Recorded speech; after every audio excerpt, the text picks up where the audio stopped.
God damn. How many adjustments do you need to make? Well, I hadn't done this beat yet. I'm fine now. Welcome to Nat 2. You don't want me to be comfortable, do you? No, I You don't. don't give a shit.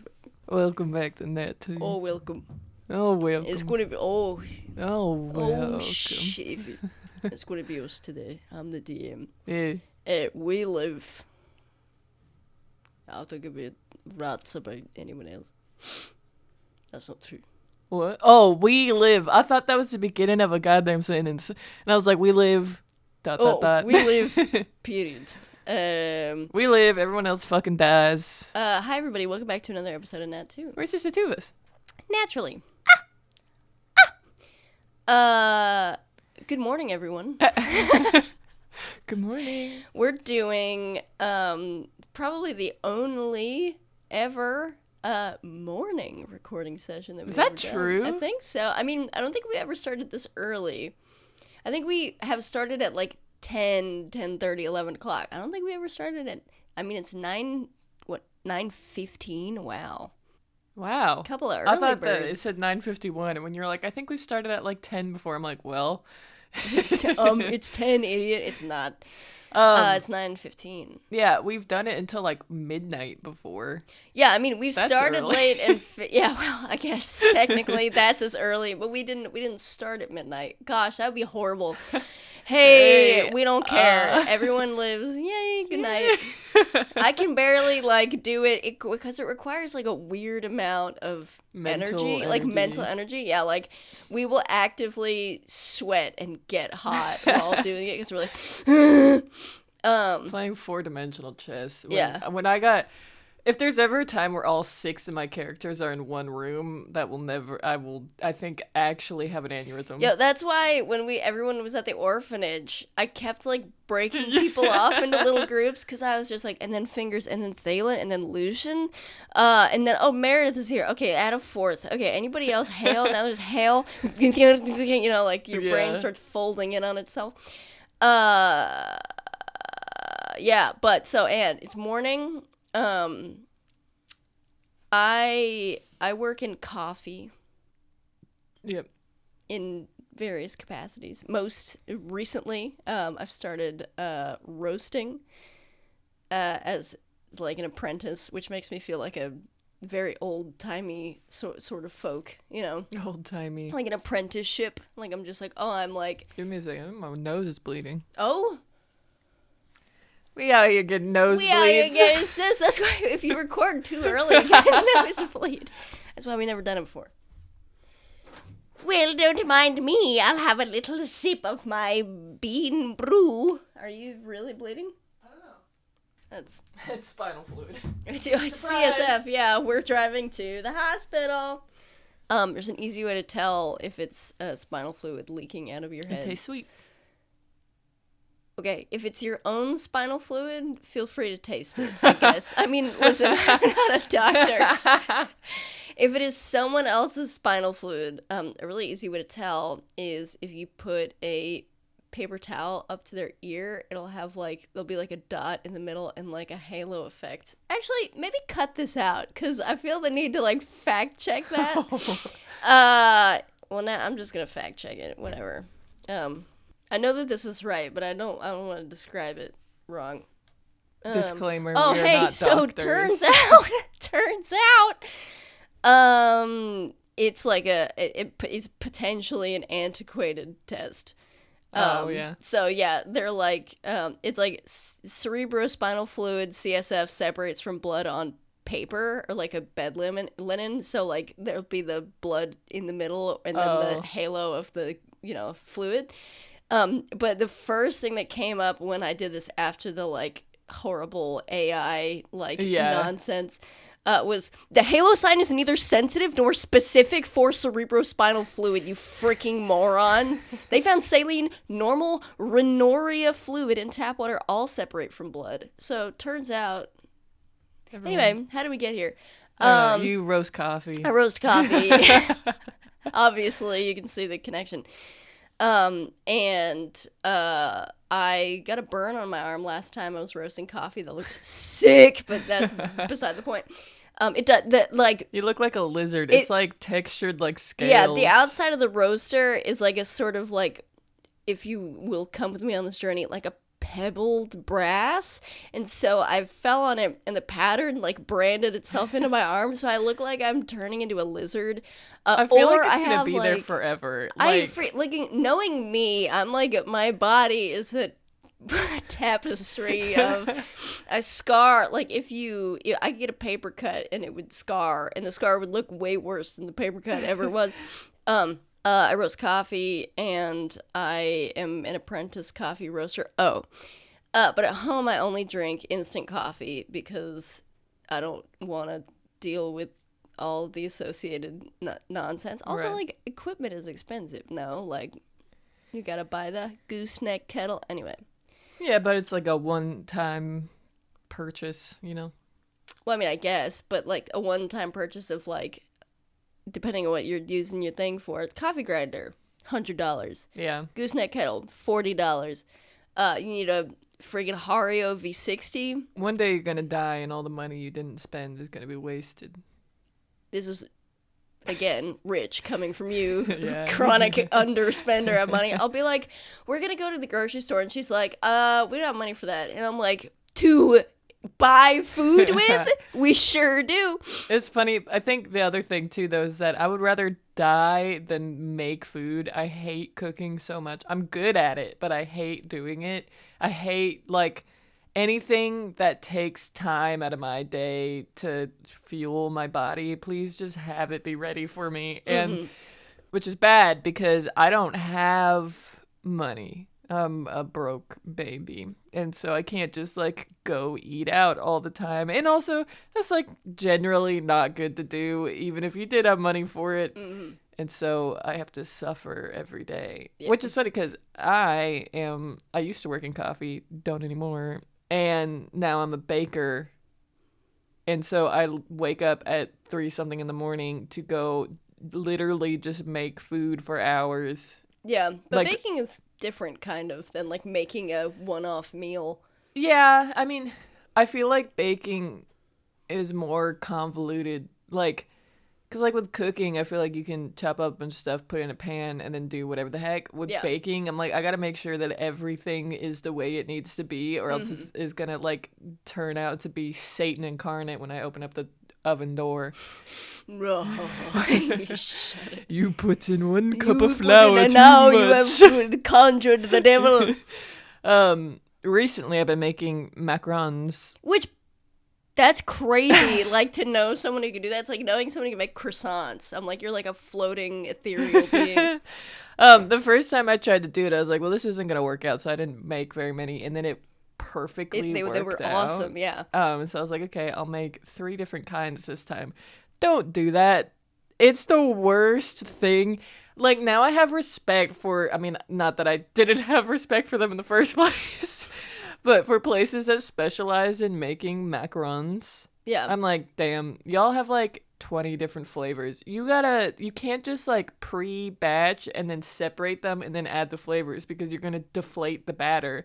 You have to make those all separate by themselves. I learned something earlier, and you're just like, you can't batch it. I was just like, I'm pretty sure you can batch it. And then you're like, no, that'll deflate. And I'm like, yeah, I know. Yeah. I know how to do that. Because you got to mix it just enough that everything's combined. It always says on the recipes, mix it until it has like a flowing lava texture that like when you put it on a spatula and then you tilt it down, that you should be able to make a figure 8 without it breaking off the spatula. Okay. Like if you like try to, don't do that. Then it's too well combined and it's going to be super liquidy. You're going to pipe it onto the thing. They're all going to flatten out. And then then you're going to open up the thing and they're all going to be melted out. You need to mix it so that it's just barely combined. Like, you know, there's no more flour bits anywhere. And it needs to be kind of like thick. And then you pipe it into bag because you're going to keep moving it around when you like scoop it into the bag and then you pipe it out. That's all moving it around. And so eventually it'll get to that texture. Shay's tips for bakers. But I hate it. I hate making macarons. They're so fucking annoying, and I do them well. And I like the company I'm baking for is a restaurant, and I'm the only baker. I'm also the one that started doing this. They hired me to start a baking program. Little old me, who has no experience doing this except for just doing crap at home, which I think is funny. But I did that, and they were like, "These were great. You need to keep making these." And I was like, "Fuck." Yeah. Anyway, at home I only drink instant coffee, and I told my boss this, and you would have thought that like I told him that I like murder children. Yeah, like in my spare time. Like he looked at me and he was just like, "Are you kidding me?" I thought that he would be like, "Oh, that's kind of funny." Like this would be the outlandish like comedy reaction that he was doing. He was just like, "Are you kidding me?" Like that. Like that was how it was, and I was just like, "No." And he was just like, "You have access to like all of this whatever." I'm like, "What do I have access to? I can't just take." I mean, like I could like probably, but how that you wouldn't want that for me to just take home like handfuls of various coffees. It's like, yeah, I have access to the coffee. I don't have like a. Let me take the espresso machine that we got home, and then like one of the customers' espresso machines that you're fixing. Let me take it home. Oh, now that's mine now. Like I don't have. I don't know where it went. Yeah, and also where would it go in our tiny little condo apartment deal? Condo rental. Nowhere. Right in the middle of the living room. In the middle of the kitchen on the floor. It's a conversation piece. Yeah, I'm like, just where is my $350 coffee setup gonna go? Nowhere. My options are we do have a coffee maker, but it's like you would maybe like see it in a museum. Ones, yeah. It takes forever. I don't like waiting. I just want I want my ex-husband, who I am not married to anymore. Have we talked about that? I don't know. Well, there you go. Anyway, yes, what about him? I used to be married. You can see the lore throughout the whole thing. You could probably cut together. Yeah. like I used to be married. Like Monica has mentioned like my husband before, and then we started saying the people I live with when there started being problems. And I would like edit the episodes, and sometimes like I would, like, just in downtime, be talking to Monica about stuff that was, like, going on, and I'd be hearing this. I was like, oh, right, that's when, like, this happened. Yeah, it is a time capsule. Yeah, and then dissolution of your marriage, among other things. And then there was we're recording somewhere else now. Me and Monica live together.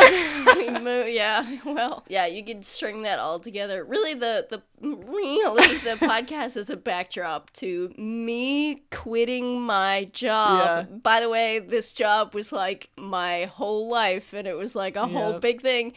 And Shay getting a divorce in the background of our videos. Anyway. The funny thing, though, is that, like, your, like, quitting a job and all that, like, generally was a good thing, you know? Like, it certainly was. It was like a net zero because my new job is great. Yeah. But the old job paid well. Anyway, it doesn't matter really at all. My divorce was so amicable. Like, we were both like, we love each other, but we're so different. So it really wasn't like it was sad in the beginning, but I think that like I'd gotten to a point in my life where I was like, yeah, this is the best. So like after a couple days, I was like, everything's fine. I think like after all of my stuff was moved here, I was like, I'm chilling. Everything's good, basically. But regardless of my personal history, he has all of the like cooking utensils that my parents have, because I feel like it's the only thing that people know how to gift married couples. Is they're like, you guys are gonna need to eat. Yeah, we don't know what else you do. We have like literally somebody gave us a deep fryer, and I was like, when am I gonna pull this thing out and use it? Like, I'm terrified of doing that in general. Who have you ever heard says, oh my gosh, we use our deep fryer all the time? No one ever. But he has the Le Creuset ceramic French press that Faye gave me. Yeah. It's such like a nice thing, but I'm like, I don't drink coffee. Why would I need it? Yeah, exactly. Yeah, I was gonna say, why would that be bad? Oh, well, because you drink coffee. We could have it here, and then it's like a thing that you could actually use. That is true, man. Although he did say the last time I was over there, he did say, he was like, take whatever you want. He did, yeah. And then I was like, oh, can I tap the rice cooker? And he got visibly Yeah, sad. he was like, the rice cooker. I was like, well, all that. right. You can have it. But yeah, he like blew up my spot hardcore. He was just like, what do you mean you only drink instant coffee? Like, I think that's grounds for firing you. Like, you know, like Imagine joking. if he actually did. Bro, this is the guy. Look, they were freaking party animals, man. My two owners, apparently. Like, my two owners. My two owners.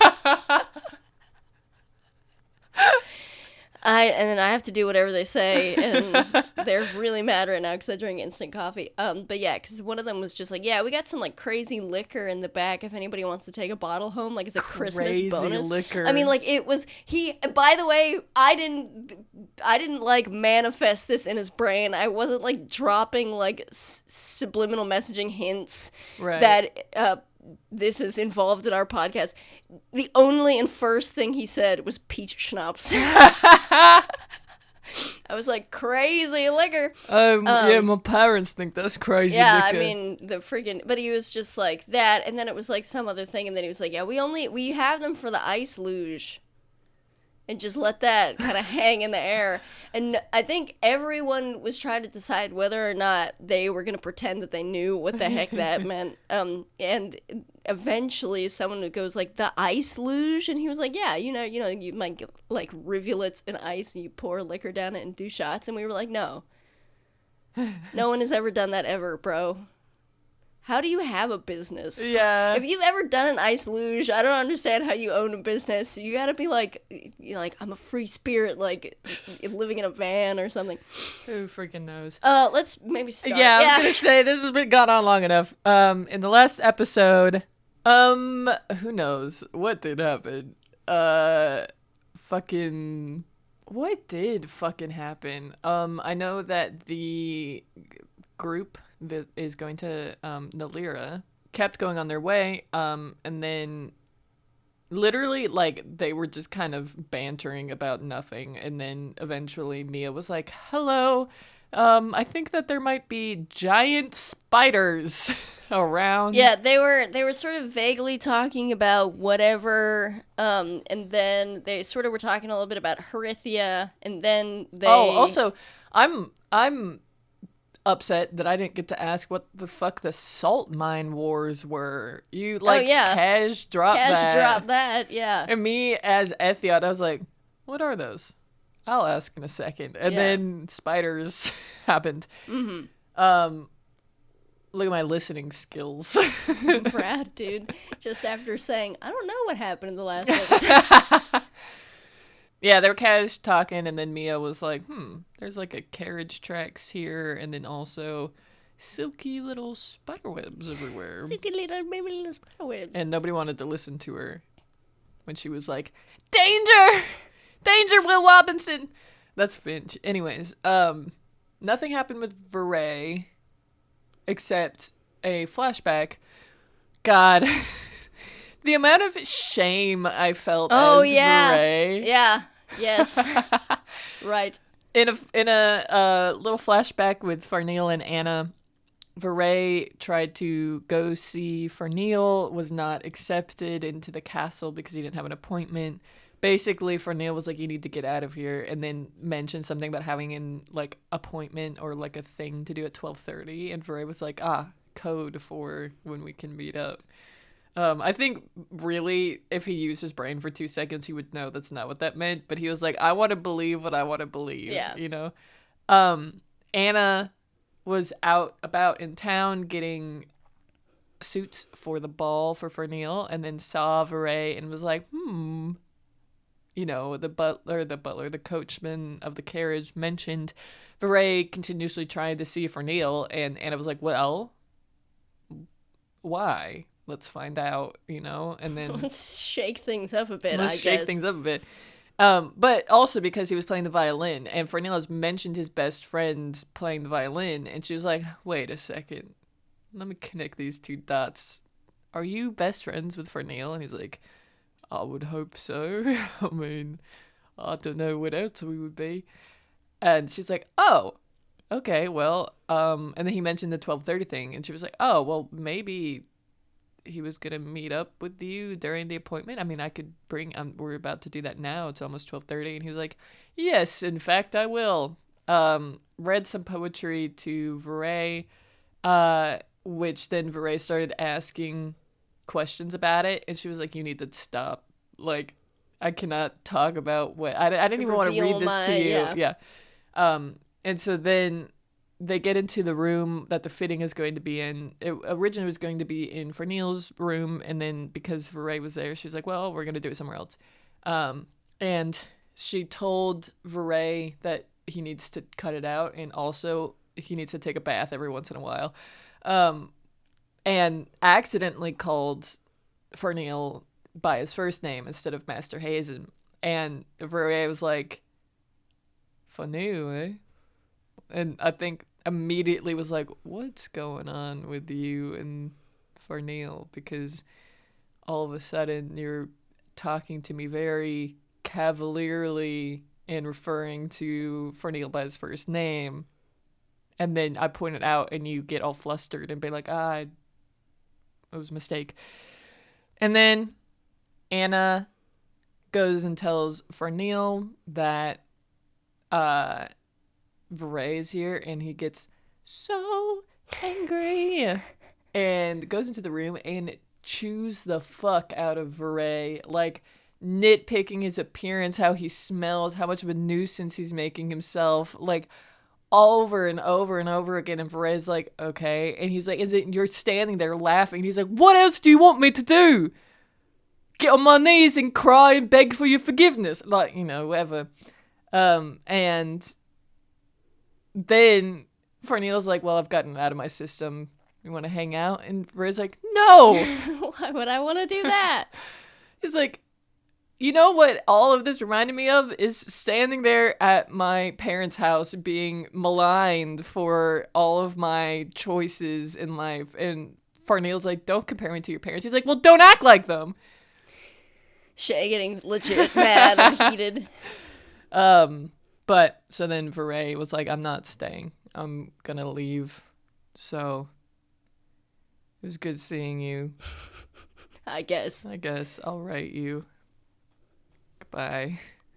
And basically too, Fernil was like, "You're not doing too hot," because like Fernil was basically Vahrae's will to like not do like drugs all the time and get into the like mischief that he was getting into in when he was in West Gallery, like in high school.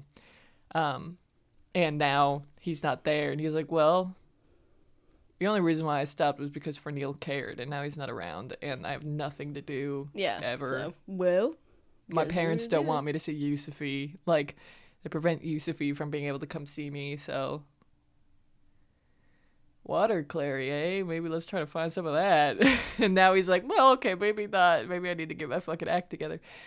And yeah, I think that's basically it. Yeah, I mean, for the most part, it was a lot of Anna, Vahrae, and Fernil, which was not my intention. We just kept like going off on that. And then a little tiny bit of the boys and the honorary boys heading to Analaevrah. Cool. So now my turn to toddle around. What? What? Atomic Bomb, or shout out to Atomic Bomb 1011 on YouTube. You comment all the time on our stuff, and we love it so much. We always look forward to seeing your Mike, because I'm reading something over Shay's shoulder. I think that's how they found our podcast, was that. Oh, like, that yeah. short. Oh, that's so funny. That's so heartwarming. What is it? Just in if anyone in the world, should I get on my own mic? Sure. Yeah, okay. I'm like crouched like a football player right now because my chair is out of the way. Let this just be this is nothing more really than like a living diary of two little stooges who don't know what they're doing learning how to run a podcast, right? That's really what this podcast is about. I'm gonna squat a different way. So the episode that we just released is 23. Yes. No, the 24. The next one's going to be 24 next week. Because that's the one I don't have the shorts for yet.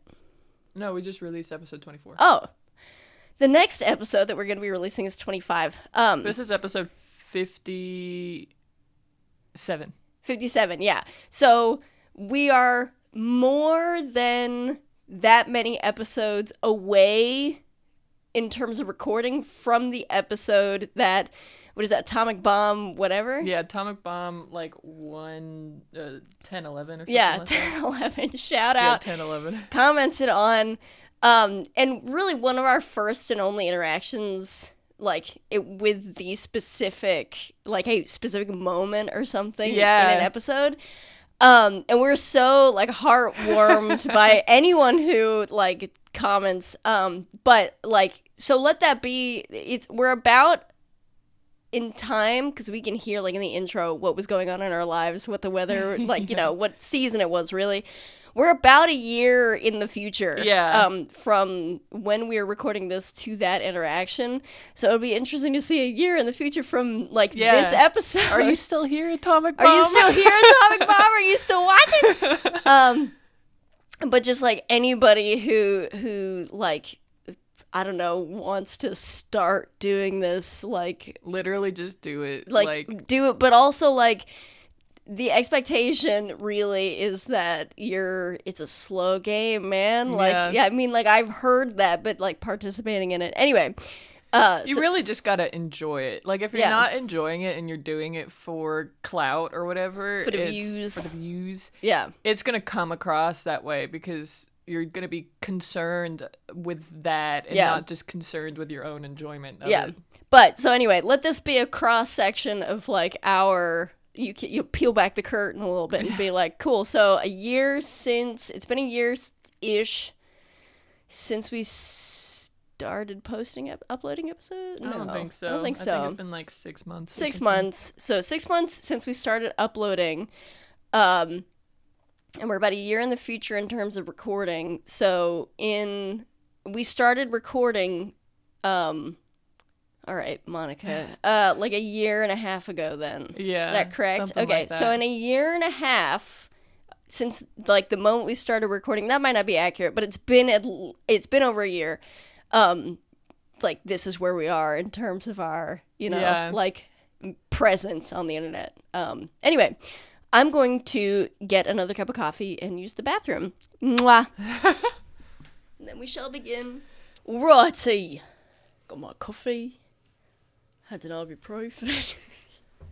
I had some very cough syrup before the pot. A very Lucian thing to say. I've had my usual breakfast of coffee and an ibuprofen. Sick, bro. Sick, bro. Yo, this is the story of when I cough. All about how my life got flipped turnips. It really is. Oh, it is. That is what happened. Except I didn't move to Bel Air. My farm got burned down and my mother got kidnapped. I moved in with my auntie and uncle in the Talenthi Castle after everything I know. I don't have any other family. My mum, I might not have any anymore. Yeah, you sure might not. Anyway. I say that with a smile plastered on my face. So, just a little admin.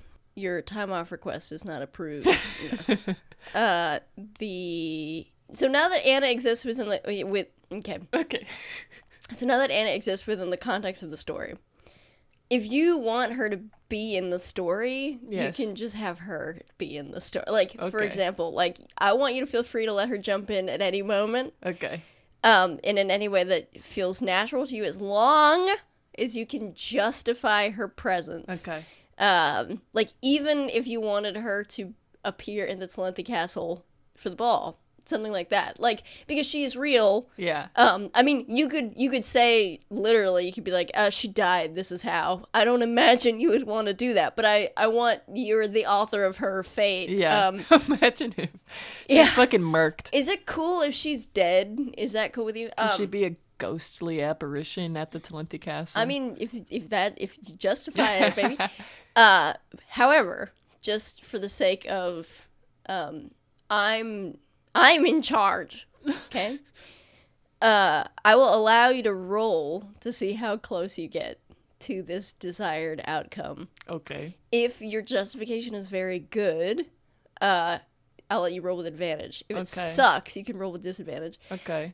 So, like, for example, if you wanted her to be in the Talenthi Castle as, like, the handmaid of some Vahrae minister or noble, I'll let you roll. It'll be a flat check to see how that pans out for her. So if you roll, like, a nat 1, maybe, for example, watch this happen, and then I'm like, well, she was found out for doing something whatever. Okay. And like left by the side of the road on your way to Talenthi Castle. You know what I mean? Like something like that. Yeah. So that it's not just like you can swoop in and save the day somehow, you know. But you could, theoretically. I don't know how she would, but I mean, neither do I, with her knowledge of literally only Farneal and his side of the universe. Also, just for the listener to keep in mind, everything that we're saying with regards to Farneal and Anna is in the past. Not specified exactly when it is,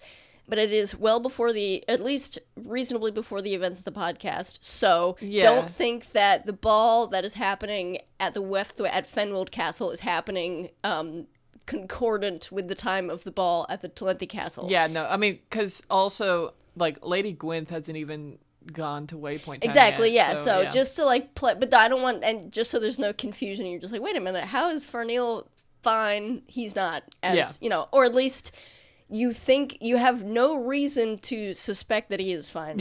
But I will say, because this is Anna's side of the world, I will also, if you decide that you want her to appear, how you want her to appear, I'm going to let you roll for how that pans out, and also her understanding of what's going on as far as her side of the world is concerned. Okay. So, does she know what happened to Farneal and stuff like that? Okay. I think that for whether or not she knows what's going on with Farneal, I think that would be I think it would be investigation. Either investigation or persuasion, you can choose. Because maids gossip, and I don't think that she would know exactly, like, why I mean, I think she would have an idea of why all of a sudden she is not, like, she doesn't see Farneal anymore. She's not the whatever. Spoilers. Well, I mean, not really. If Farneal's being, like, tested on, if it is in fact true that that's what's going on with Farneal, that would probably necessitate him and Anna not seeing each other. I mean, she might be aiding with it. She, like, you could, if you wanted that, which I don't imagine, you could have her be evil. You know, like, she turns to the dark side and is like, yes, test subjects. Yes. But but I want you to, I don't want you to feel bound by the shackles of what most probably happened. Yeah. Well, I don't think that she's aiding in it. So if she's not aiding in it, then they are not around. Mm-hmm. The circumstances surrounding that, to be determined, like what, like how that kind of goes down, right? And what she knows from that. I think really what she knows is that one day they were like, "You are no longer his handmaid, and here's a different thing for you to do," and then she doesn't see him around anymore, right? I think she can roll either investigation or persuasion to determine the amount of gossip that she has heard about maids pertaining to that particular thing. Okay. I just want to let you know, just for the sake of transparency, how badly you can screw me over with this power that I'm giving you. Because as long as, I mean, it doesn't even really matter if you could justify it, you could put her anywhere, but she could be where Thalen's going. She could be, you see what I mean? Like, I will let the world be, she could be at Analaevrah for all I freaking care. She could be wherever. I want her to be where Thalen's going. But I just want, like, but here's another option for you. Yes. Whose handmaiden is she? Is she some Wethway officials? Is she Frenthius's handmaiden? Like, I want you to know that the world is your oyster in terms of where you could put her. She would be the handmaiden of somebody who is much older than her and married. I think because of the... Right. Yeah. Okay, cool. I think that for all intents and purposes, I mean, Frenthius was married. Technically, I mean, I guess that never went away, so. Yeah. But it wouldn't even have to be, Frenthius. But anyway, so. I want her to be where Thalen... You want her to be where Thalen's going to be? How about this? Okay. We roll a D4. That's so funny. The moment I said it, you're like, yes, let us do that instead. Okay. How about this? We roll a D4. Okay. Uh-huh. 1 and 2, she is at the Talenthi Castle. 3 and 4, she is where Thalen is. Okay. If you want to leave this up to the dice, you can. Yeah, I'm happy for you to do Well, you that. were going to make me roll for it anyways. No, I was going to make you roll. You can choose. Oh. But I was going to make you roll to see, regardless of what it turns out to be, I'm going to have you roll to see how close to this description. Oh, okay. You then, see? okay, I'm choosing Thalen. Okay, got it. So you choose Thalen. And so now we're going to roll a d20 Okay. flat before you do it, just so you know what you're Yeah. rolling, so you can imbue it with the power, the heart of the cards. I'm going to have you roll to see how much your description, what is your, you don't know where Thalen's going, obviously. Yeah. I want you to imagine the place where you are Okay. and what you're there doing. Okay. Doesn't matter, I mean, it would have to be a reasonable distance away from Talenthi Castle that they could travel in a handful of days, however many days. It could be on either side of the border. You could be there for whatever reason you want to come up with. But because you don't know why, like, Shay doesn't know why Thalen's there. Yeah. And I'm not just going to give you that information, Yeah. like what's going on. Anna would also have to be not in the know. Right. Yeah. So whatever that entails. I'll give you a minute to, like, cook something up. I think she stayed at Fenwild Castle.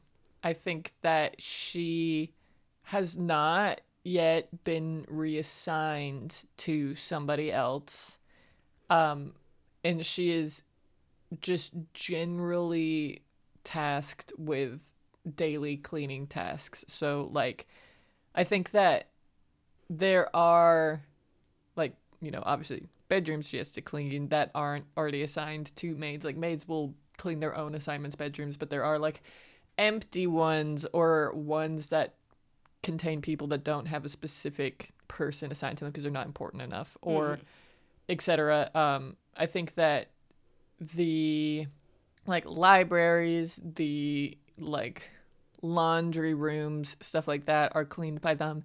I think also, and I think this is one that, like, is typically, like, that you're in trouble or, like, something, whatever, like, without being told, is if you have to clean the lower levels of the castle, which contain, like, the prison cells and, like, I think that there is, like, offices down there, but I think generally maids feel like it is scary and spooky and, like, damp and drippy, and, like, I don't want to be down here. And so it's, like, a task that maids aren't necessarily fond of. And so if you get assigned it, it's kind of like a, what did you do? Like, who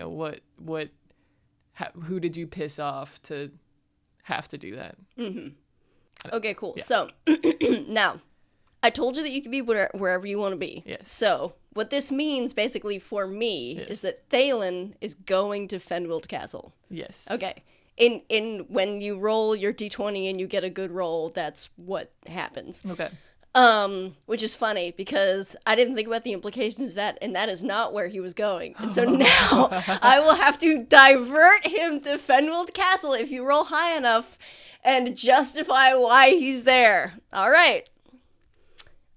So we can be wherever you plan. No, Okay. I'm happy to blow the thing off the rails. So what you're saying is You're envisioning Thalen is in the dungeons below the castle type thing. I'm kind of what I'm envisioning. Like, I've been coming up with theories on what the heck's going on. Okay. Not that any person would know this. But I've like, okay, they have him.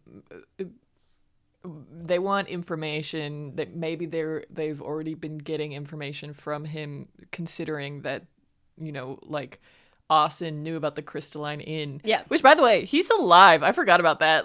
Yeah, he's just around. But considering Austin knew about the Crystalline Inn, is like, okay, who knew about it and who had the ability to tell them? Like, yeah. And the only person that we know of would be Thalen. Unless they're, like, reading our minds, which how would they do that? Not possible. So I was like, okay, so they want information from him. There's that.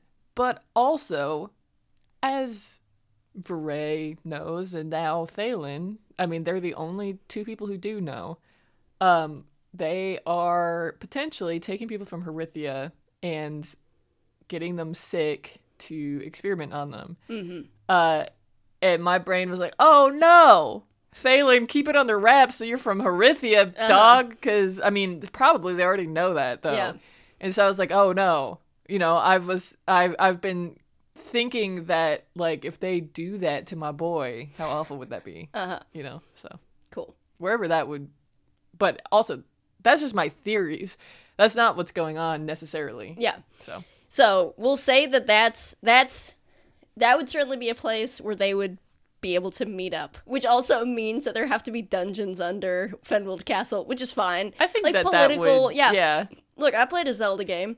That's where you find her at. I don't think it would also be like specifically dungeons. I think that there's just like cells, like how in Talenthi Castle, Master Green was like, we have jail cells underneath, and if we will bring you there if you don't shape up. I think it's like we don't need to outsource our like our internal conflicts. Yeah.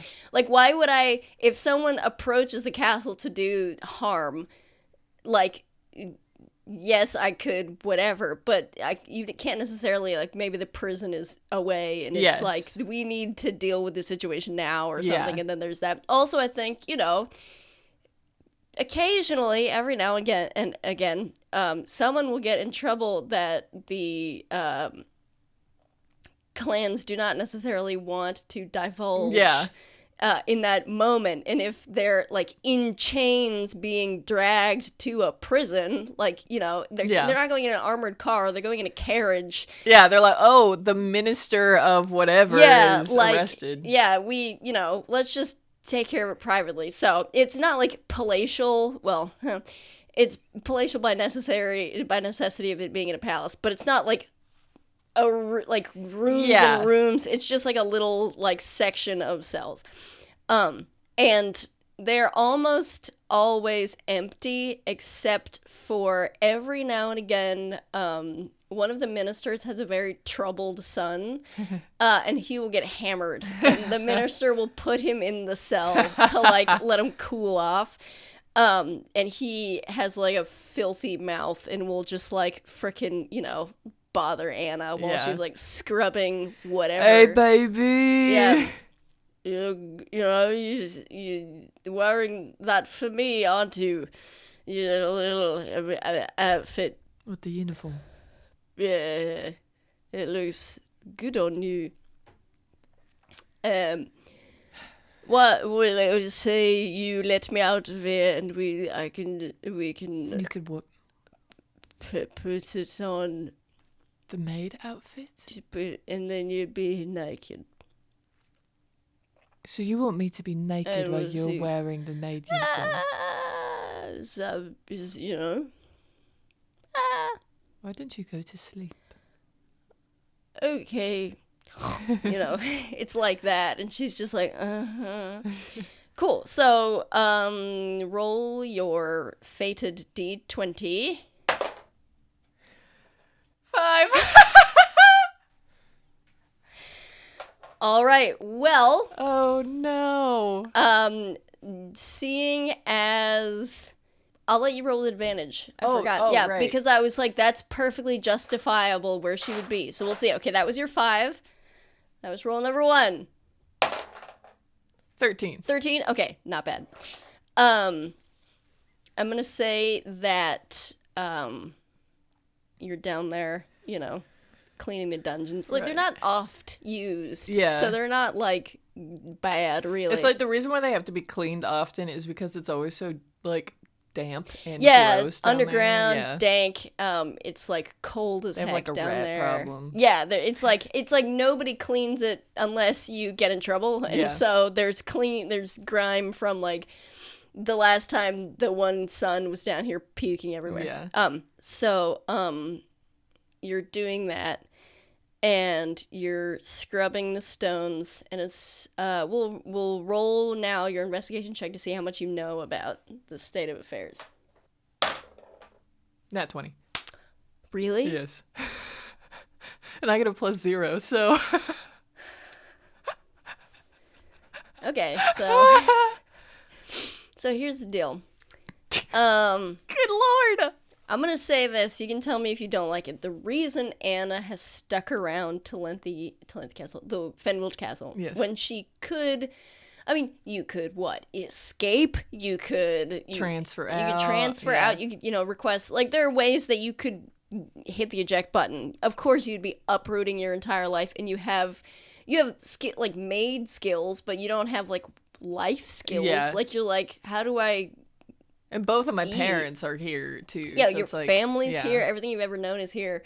Like you know that people buy things at stores, but the only time you ever have to do that is when and you have to like hype yourself up about it. And you've never had your own money. Mm-hmm. That sort of thing, really. So, the only reason that you've hung around Fenwild Castle, other than all the ones that I just enumerated, is because you know what's going on. Mm-hmm. And the reason that you know what's going on is because you had managed to hide yourself in the room, in his room, because that's where you were when guards barged in to lay the law down about what was going to go down as far as he was concerned. And where is Anna hiding in this room? I think he has one of those desks that has like where the chair slips into. It's like covered on the front, and so she could like hide in that little like alcove under the desk. Okay, I'm gonna say with your nat 20, you're completely hidden. Okay. And whatever you want about this can be true. What were you guys doing? Fucking no. I don't know. I think the reason why she's hidden under the desk specifically is like he was sitting in the chair and she was sitting in his lap and they were like talking. Did you guys have an inkling that? I think so. Yeah. Okay, cool. So you're sitting in his lap. He's got his arms around you. I don't know how long we'll be able to keep this up. I don't know. What do you want to do? I don't want to take you from here. I can go away. No. Maybe that would be better. No. I don't want to put you in danger. You're not putting me in danger. That's not true. You know that that's not true. Well, I don't want you to go anywhere. We need some sort of plan. I can quit. We would both have to. I think that would be damning evidence. Minister Gwynth asked me about it today. What? I told you they were getting close. What did he ask you? About you. About us. What specifically? I mean... He said that it had reached him that someone had heard us talking. We thought we would conceal it and we weren't, and someone heard us talking. What did they hear? Enough. And of course, I assuaged his fears and said that it was talking about nothing, and certainly nothing like this individual had described. I mean, he didn't seem convinced. And I know that there's been more than one incident. What if we just, I don't know, play it straight for a while? Until it seems like people aren't suspecting anything anymore. What does that entail? Well, don't do this. She kind of like looks down at him holding her and all that. He holds her tighter. We don't talk about things that would be outside of the realm of my duties, and I don't know, we just pretend like everything's fine.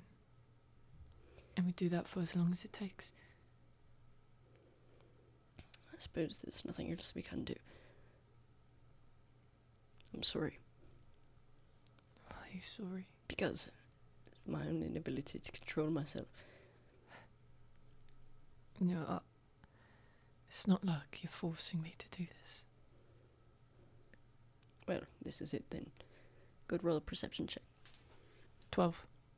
Ah, Fernil also got a 12. Ah. Have fun. You hear some sort of like scrabbling outside of the door.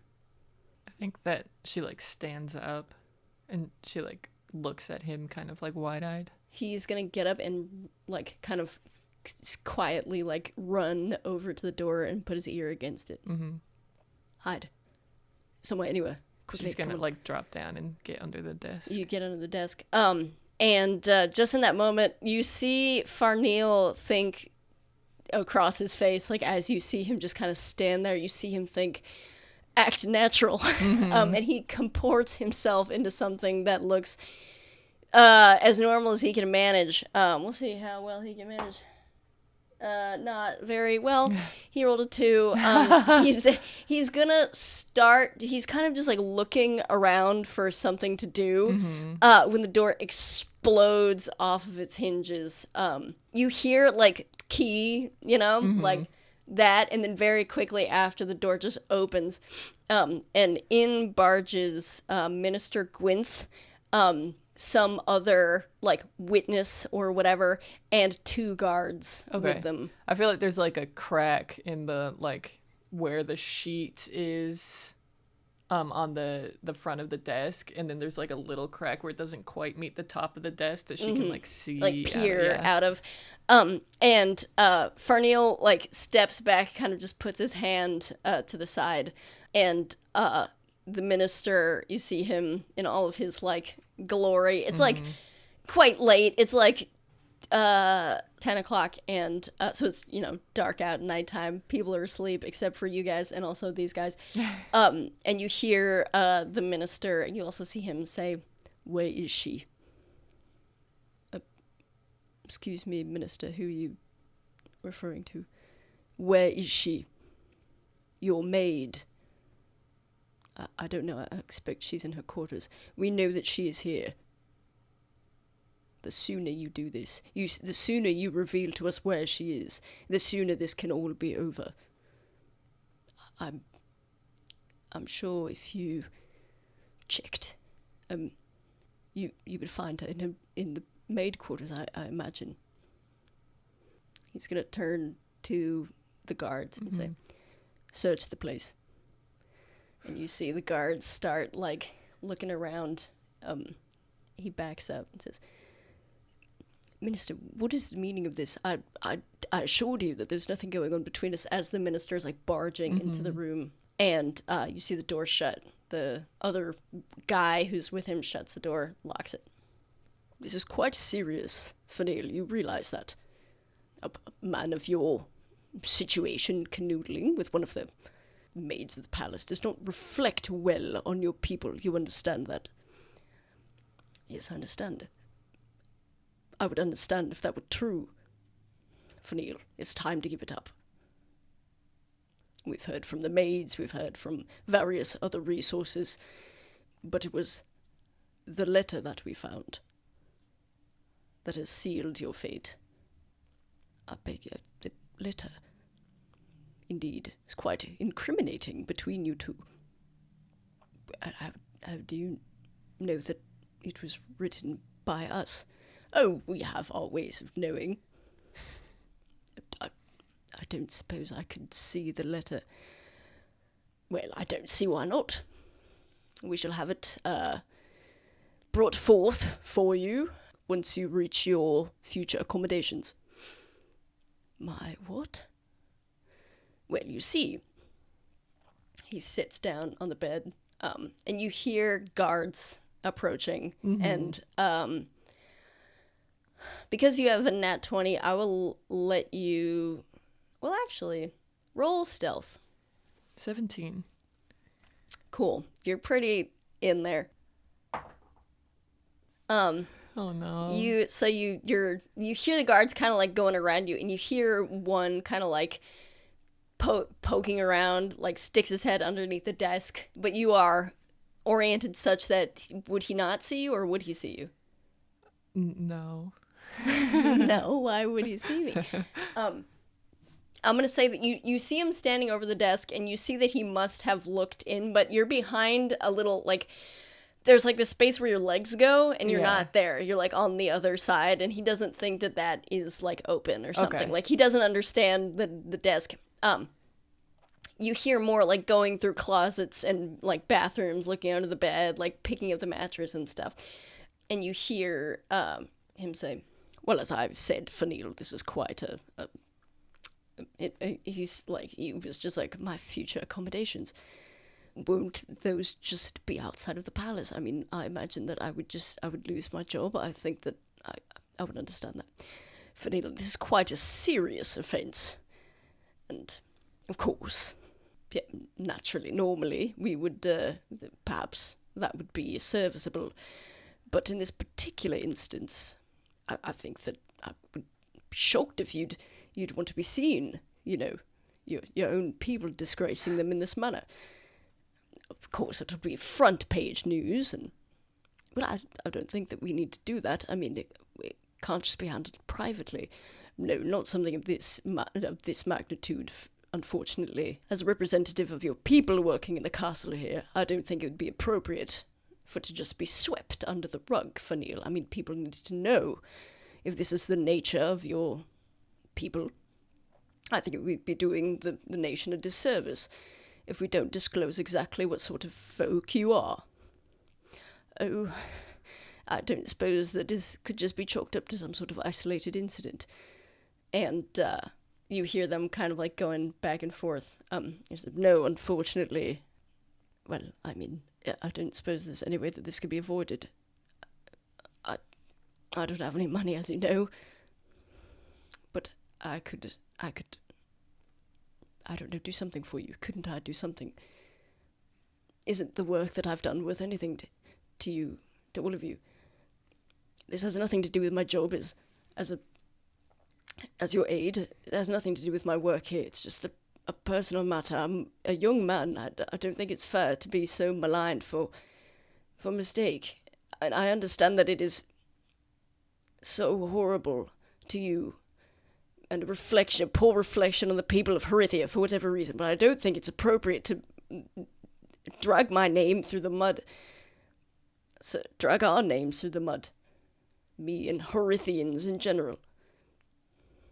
Well, you certainly are not afraid to speak your mind, and that has been proven on more than one occasion. I think Anna's inwardly kind of like grimacing because he's just fully like now confessing to it. Mm-hmm. Yeah. He's not even denying it anymore. And the minister is going to say, well, I want you to know that your work does have meaning to us. You've been a very good help to me. And your particular circumstances were never such a blight on you as perhaps you thought, perhaps others thought. I quite a fair few friends from Vahrae, and I'm sympathetic to your status, or at least I certainly was before you brought disgrace upon the castle in the way that you did. But I want you to know that as a that I'm capable of understanding, and I'm capable of repaying you for the work that you have done. So I've come here, personally, to offer you a solution to this problem in a way that we will be able to handle it in secret. Not let all of the Westway clan know of the disgrace that you have brought upon Herithia with your inability to control yourself. What will happen to Anna? That's not for you to be concerned about. And nevertheless, I'm concerned. I do think at the moment, Fenwild, you should be concerned about yourself. There is a very great illness that has been caused on Westway soil. I'm sure you've heard whisperings about it. What? I thought that was some sort of propaganda. You told me yourself it was. Of course I did. It wasn't for you to know.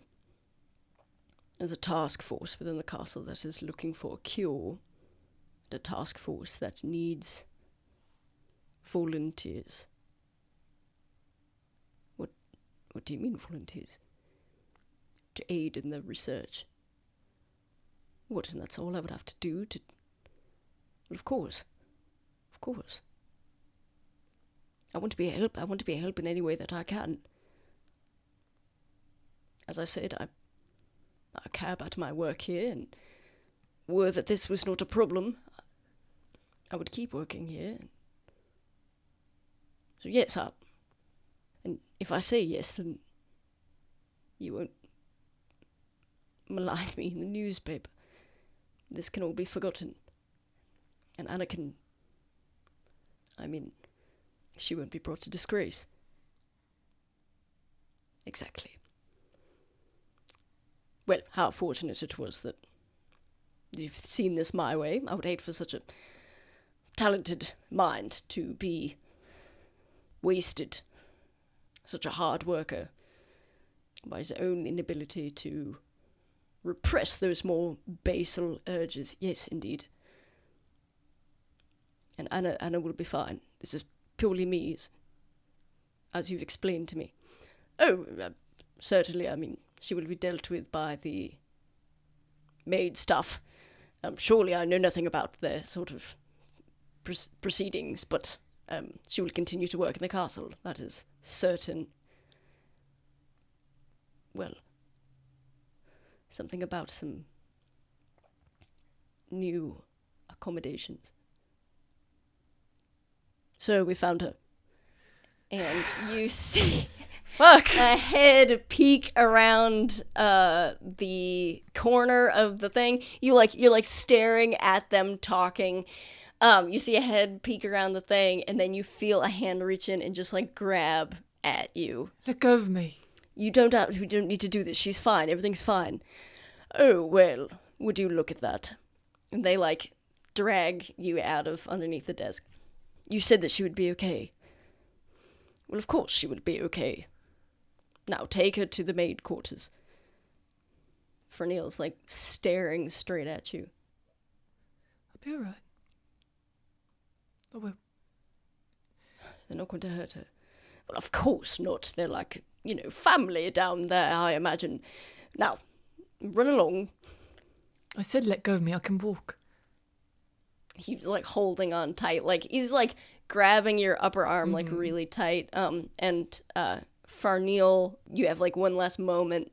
His eyes, you're looking at each other, and he says, "I'm so sorry." She just shakes her head no. He drags her out of there. And as the door shuts, the minister says, "Yes, I will allow the guards to handle that. So gather your belongings, and that should be resolved by the end of the evening." And the door shuts behind you. What do you think I'm going to do? Run away? Let go of my arm. That hurts. It's just holding you. And you see there are other maids and people, not so many because it's night, but in the hallway that are just what the heck?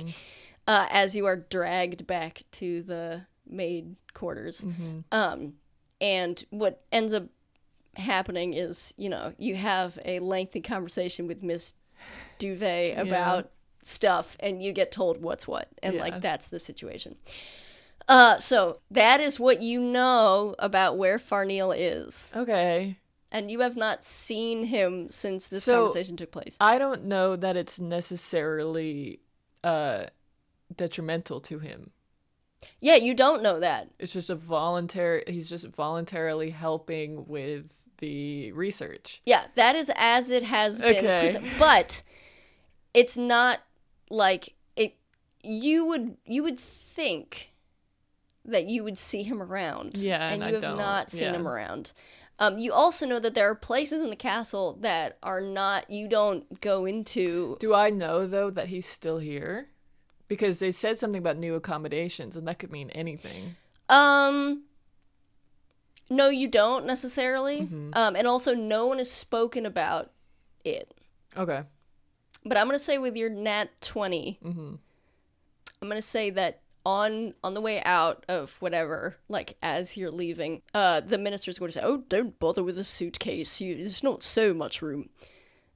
Well, are we not getting on a carriage? Carriage, of course not. Oh, it's not so far away. Okay. So I think that you put together that it's He's probably around, within the castle. So Okay. friggin' nat 20. I gotta improv a whole interaction. Well, you know. Well, So there you go. That's what she knows about. Okay. So I'm gonna say that it has worked out for the most part. You're in the dungeon. This is everything that you could possibly know about Farneil being like what's going on Yeah. with him. And I'm gonna say that with your 12 or 13 that you rolled, Yeah, something like that. I'm gonna say that you have heard whisperings of just generally about of a preparing. There's like an entrance to the dungeons from the outside that you could bring prison. That way you're not dragging them through the whole castle. You have heard just generally around people make mention of preparing that door. Okay. So you get the sense that there's going to be a prisoner. That somebody's arriving, yeah. Yeah. Not necessarily that day, or you haven't Right. had like infinite interactions or whatever, but that's the situation. Okay. Cool. So, as far as that is concerned, due to the nature of everything, I'm going to say that this will be the end of Anna's part in this particular episode. Yes. Cool. Sweet. So, that happens. Anna is relegated to, the less fun tasks. Farneil is somewhere within the castle. She hasn't seen hide nor hair of him. And they're getting a prisoner, potentially, in the soon time. Cool. So, in several hours, there will be a ball. Yes. And Shay and I have spoken that she has specific ideas about what specific characters want to do Yes. as far as preparation is concerned. So, I'm going to let you tell me who is going to do what. Okay. If you want, I can give you a rundown of what everybody's doing. I mean, I know you know. We can do it just for the audience, too. Sure. Okay, so Tavamil and Iffy are hanging out in their room. Yes. Tavamil is poring over a collection of embroidery kit type Yes. stuff. And Iffy is counting like different motifs in the wallpaper to keep her brain entertained so she doesn't slip into the abyss. Yeah. Finch is at breakfast with his father and brother. And then they're going to leave the castle. Yes. That's the plan. The breakfast is served continental breakfast style in the banquet hall, similar to how dinner was served the previous night for all the guests of the palace. So anyone could come to this breakfast. We'll say that Tavamil and Iffy request that breakfast is sent Yeah. to them. So that's something else you could do. And all of you can see that the primarily the guests of this breakfast are like Talenthi folk of various descriptions. The high elves that are there and didn't just request breakfast to be sent to them are appalled at this buffet serve yourself style of breakfast and are privately, you imagine, complaining about it in high elvish about how embarrassing this is for the Talenthi clan, and also just in like Elvish. Yeah. Is High Elvish different? Yeah, it's like a dialect. So it would, Oh, like you would understand them, but it's like not necessarily. Oh. Yeah, like it's like Norwegian and Swedish. Like Okay. there's some overlap, but there's some High Elvish words that, especially like slang, and it goes both ways. Okay. So there's that. But they're also just kibitzing in regular Old Elvish, which you imagine is so people can hear them complain about it. And you also get the sense that there are high elves that have gone to the breakfast for the express purpose of making fun of how like low class it is. Finch is passing little pieces of bagel into his pocket for Bean, who is losing his mind right now. This is great. This mischief is great. Here's a cooked bean, so you could try it. That's even better. I never had such a good bean in my life. So he's loving life right now. And Vahrae is in the hotel, having just come back from his mini adventure. Yes. And your parents, Vahrae, are somewhere. Mm-hmm. Well, I was told that they were visiting Yusufi. Yes, but they could be anywhere. They could be anywhere. They also could be still visiting her, coming back, yada yada. So that's where everybody is who is important. Okay. Double checking. Yeah, and who you would know where they were. Cool.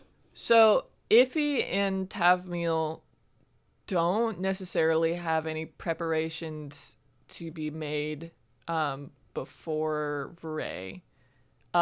Finch, I think, his preparations are he's eating breakfast, whatever. And I think once he's like, oh, wait, I've had enough breakfast. I'm feeling rested up. I've had a short rest. So I can tone into a wet. He's going to like quietly say to Bean, "Oh, white Bean, it's go time." Dad? Oh, yeah, I couldn't eat another. Oh, yeah. What, yes, bud. What's going on? I'm gonna go use the bathroom.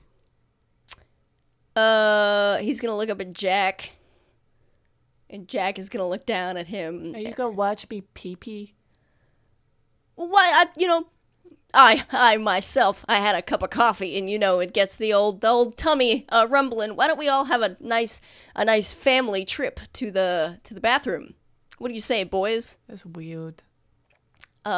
Jack gets up very abruptly, and your dad's like, so why don't we all head off to the bathroom? Where is that pesky bathroom? I don't know. Somewhere in the holes. Why don't we just go ask somebody? Oh, nope, I'm sure I can find a bathroom. Let's see now. Excuse me, mister? He's gonna look at a butler. Oh. Yes. Where's the bathroom? Oh, well, it is out the door, down the hallway to the left and the right, and you go back, and it's above you. Above us? He's gonna look at the ceiling. He's gonna nod his head and keep living his life. Is a bathroom in the ceiling? Well, I'm sure it'll make sense once we go out the doors, we go down the hall, we take a right, and then we take a left, and then it's above us. No, we turn around, and then it's above us. Didn't he say we have to go back? Yeah, we turn around, and then it's above us. So we could cut out the going down the hall, going left and right, because then we go back, and so then it would be here. Enough talking. Hey, Bean. Yeah, what's up? Where's the bathroom? Oh, I'll tell you. Okay, of course. Just follow me. He's gonna ratatouille your pocket and just push your. I know where it is. Come on. Well, all right. Follow Finch, and your dad is gonna fall in line behind you. Hey, Dad, I just want to toss around the idea. Would you call me Parmesan? Would that be? Do you think that would stick? Well, kind of long, isn't it? Parmesan? What about Palmy? Parmy. Parmy. Never mind. Finch is better. Well, no, hold on. This might have legs, Finch. Parmy. Hey, Parmy. Hey, Parmy. Hey, my boy, Parmy. This is my boy, Parmy. This is my son, Parmesan. We call him Parmy. Well, his name is Douglas. His name is Douglas. I think Finch is better. I think that will save me from decades of embarrassment. Well, Jean. John? Like I'm French? Like Well, I'm a Genazi? I don't know what that means. John. But little buddy, I will call you whatever makes you feel whatever you want. All right. Let me think about it. What if I wanted to be a wat for the rest of my life? Oh, well, I don't think that you need to do that. I don't think I'm capable, but if I wanted to be just all the time a wat, I could do it twice in a row, and then I'll take a break, be a boy for a short rest amount of time, and then turn back into a wat. Well, why would you want to do that? Because being a kid is hard. Being a wat is easy. Well, Except apparently a lot of wats don't know the difference between good and wrong, like good and evil. And I think being the only wat to know the difference between good and evil would be a heavy moral burden. It sounds like a heavy burden. Yeah. Yep. I don't know if I want to teach all the wats good and evil. A heavy burden. Oh. Well. Jack, do you know the difference between good and evil? Jack just looks off to the side. Well, I think that you can do, of course, what you please, but I think that as your father, I would much prefer if you were boy Finch for at least most of the time. I think I can accomplish that. Am I really a boy or am I a wat? Sometimes I get Finch, confused. you're a boy. You're a human man boy. And my wife did not give birth to a rat. The fact that you are sometimes a different thing is a lovely, beautiful gift from God. But you are a little guy, a little boy guy. All right. It's good to have a reminder sometimes. I wouldn't know. This is not... Oh, the bathroom's here. Oh, thank God. Thank God. Thank God the bathroom. Thank God. Well, boys, see you on the... Are you going first? There are... Is there one toilet?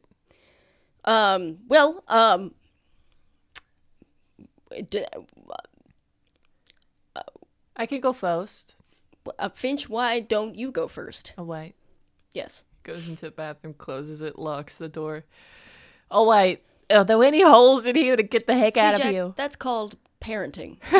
You give your son a little, well, I don't want to, I don't want to say what, like, I know what, like, because I don't want to talk about, Bean. my son hanging himself, but, like, enough rope to hang yourself with. You know what I mean? I don't mean to, of course I wouldn't want to do that, but I, it's the only metaphor. Jack, wait, hold on, Jack, come, no, Jack, come back. I mean, no, it's okay, it's calm down, where it's okay. I didn't mean, it's a metaphor, and I just couldn't think, Bean. I couldn't think of a better one. Yeah. I don't want to listen to this any longer. My dad's spiraling. Man, it smells great in here. Do you know, are there any holes in here to get out of? And he's gonna, like, pop up out of your pocket and, like, take a look around. He's like, oh, it's the bathroom. Yeah, well, there's the one. The Dwayne. Will I drown? Well, you gotta hold your breath, kid. I gotta tell you everything you gotta Yeah, but do. is it, like, does it take a wee long time? Nah, can you do it? I don't think I've ever done it from this toilet before, but I think we could give it a shot, And if it doesn't work, Then we died. Well, you know, Bean. but there's so many of us, you know. It's like There's only one of me. What do you mean? I'm not a wat, as my dad just told me. Well, I mean, but I'm a human boy that can turn into a wat. There's only one Bean Queen. You're not replaceable. yeah, of course we are. And I No, mean, I you're think, not replaceable because you're the Bean Queen. no, but But you're look, you. Look, guy. All right. Rats, nature, rats were made to be replaceable. That's why you got so many rats. So if you lose one rat, you know, it's like what? Like you lose like one. Well, my heart would be broken if you died. What are you talking about, kid? I would We cry if you died. you say stuff like I that. love kid. you. I don't know what that means, man. Love? I don't know what's going on right now, man. I don't think you're replaceable. You're my best friend. I don't know why you. I want to introduce you to Mags and Emerald, so you have to live to be able to do that. Where's those other rats? No, the the people. They're Are my they in your friends. mischief? Yeah. Other members of the mischief? You want me to meet the other members of the mischief? Yeah. But So you gotta live. But I've never felt this way before, man. What's the feeling I'm feeling? Well, does it feel warm and nice and make you want to cry? Yeah, Is love. Wolf. Yeah, it's love. What? I don't know. I heard. You know, it's not really something we. Love's a good feeling. It's one of those good things. And happiness. You were talking about your wife and your kids. My and you wife? said- Oh, my wat wife? Yeah, the only kind there is, as far as I'm concerned. You were talking about you love them. And I don't know. I fit that's kind of like a human thing, yeah? It's like a thing humans got. Well, I think I love them. I'm 10 years old. I'm still figuring out what everything means. But I know I love my parents. Wolf, Love. I'm being loved? Yeah. Because my mom, when I was a kid, Finch, you sure are taking a long time in there and making a whole lot of odd bathroom noises. Do you need something? No, I'm having diarrhea. Leave me alone. Okay, well, Jack, this is a great moment for me as a father. He's gonna say, you love your dad and your brother. Yeah. Yeah. And you know, when I was a kid, I was a little rat baby, and I was born, and my mom ate like two of us. You know, yeah. And I thought I was That's gonna a be crime next. as a human. Crime. You know, I thought it was messed up. No one said anything. No one said it was messed up. They carried on like everything was fine, and I was like, all right, I guess we just ate each other sometimes. No, that's a full-on crime. I don't know. I took a bite of one of my brothers out of the Oh, eel, my God. and it tasted bad, but I thought it felt. Bean. What? Let's try to get out of here. What? Man, I can't do that right now. Okay? He's I gotta gonna lift him up and kiss his head. Calm down. You love me, I love you. and I. Do you love me? You don't have to. Yeah. Yeah. You know what? Yeah, I do. Good. Now, if we could focus up a bit. Bean is gonna squeeze his eyes super tight, and he's just go. Ugh. Ah! What Starts is making happening? a lot of really odd, like. Bean, what are you doing?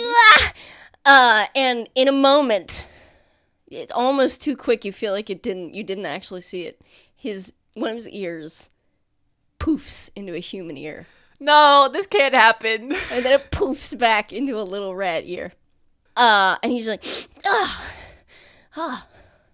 That was crazy, man. Oh no, I need to stop teaching you about morality and human emotions because I think that something is happening to you that I don't want to happen to you.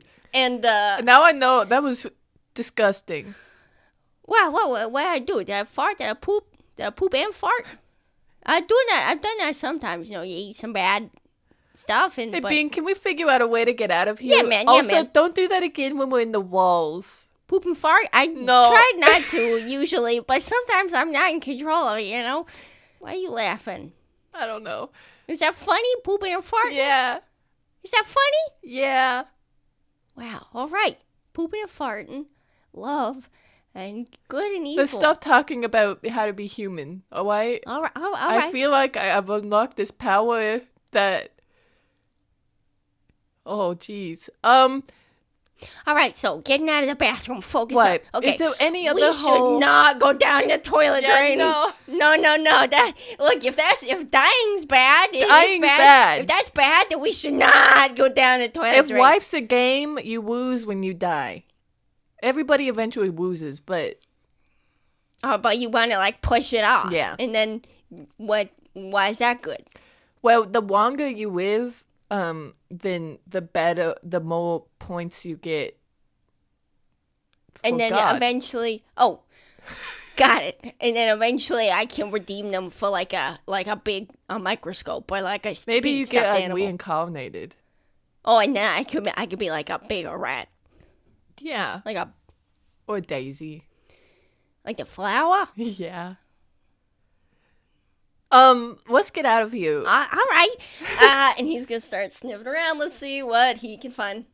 Oh man, in the corner, the molding's coming up away from the wall. Man, this castle is a dump. I mean, after all the explosion time that ended, they just never rebuilt it the same. I don't know why. See if you can fit through. Oh, I can fit through. I don't gotta try.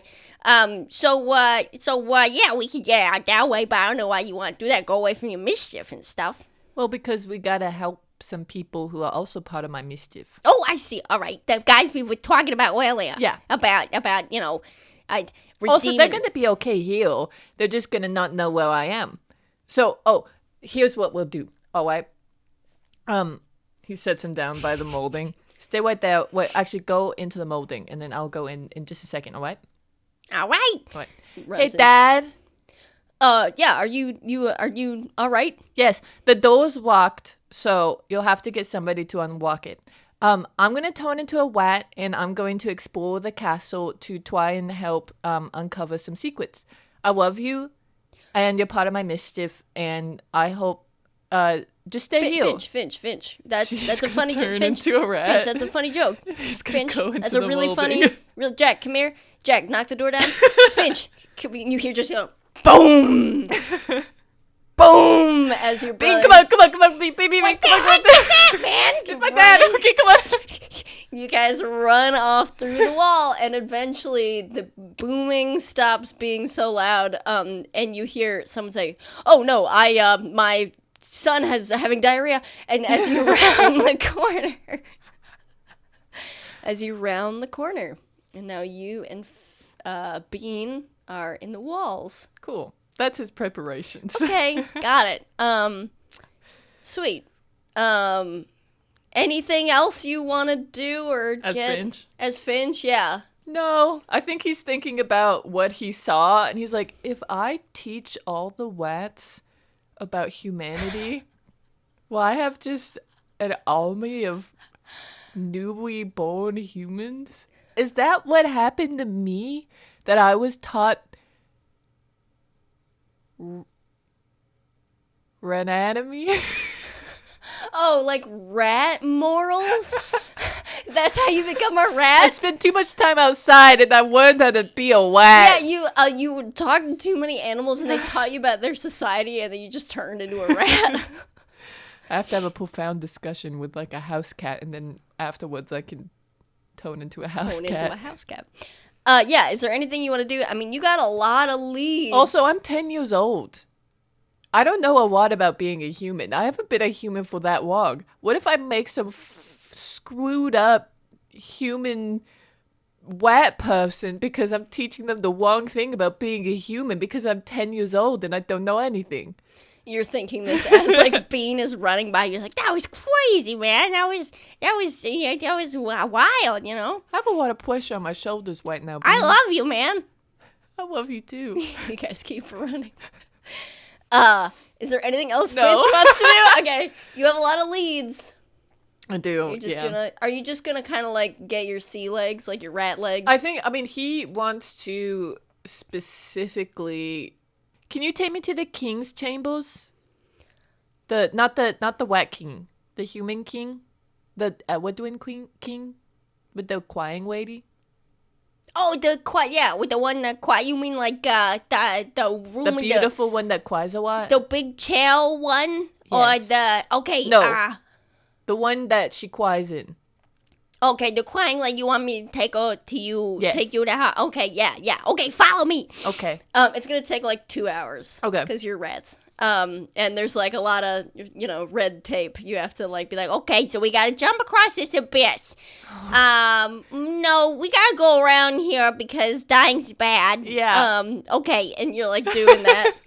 He's like, if we take the dying isn't bad route, we can get there in 10 minutes. If we take the dying is bad route, it's gonna be like at least 2 hours. Yeah. How bad is dying?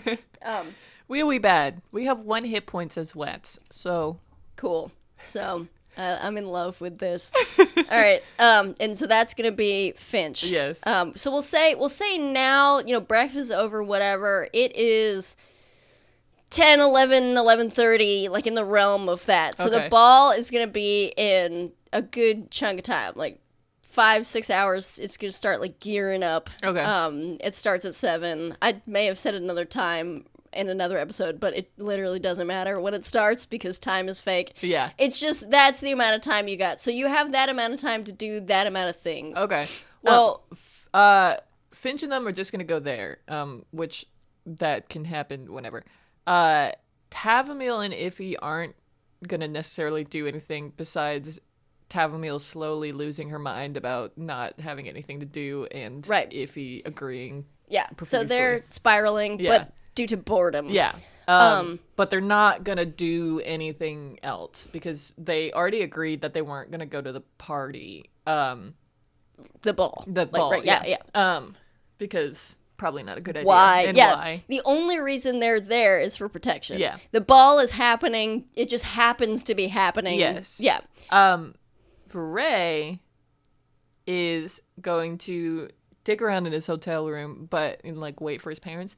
But the first thing that Vahrae is going to do before his parents come home is do a sending to Tavamil. Okay. He is going to say, "It's Vahrae. I'll be at the ball today. Where should I meet you? We need to be out of sight. Can you do that?"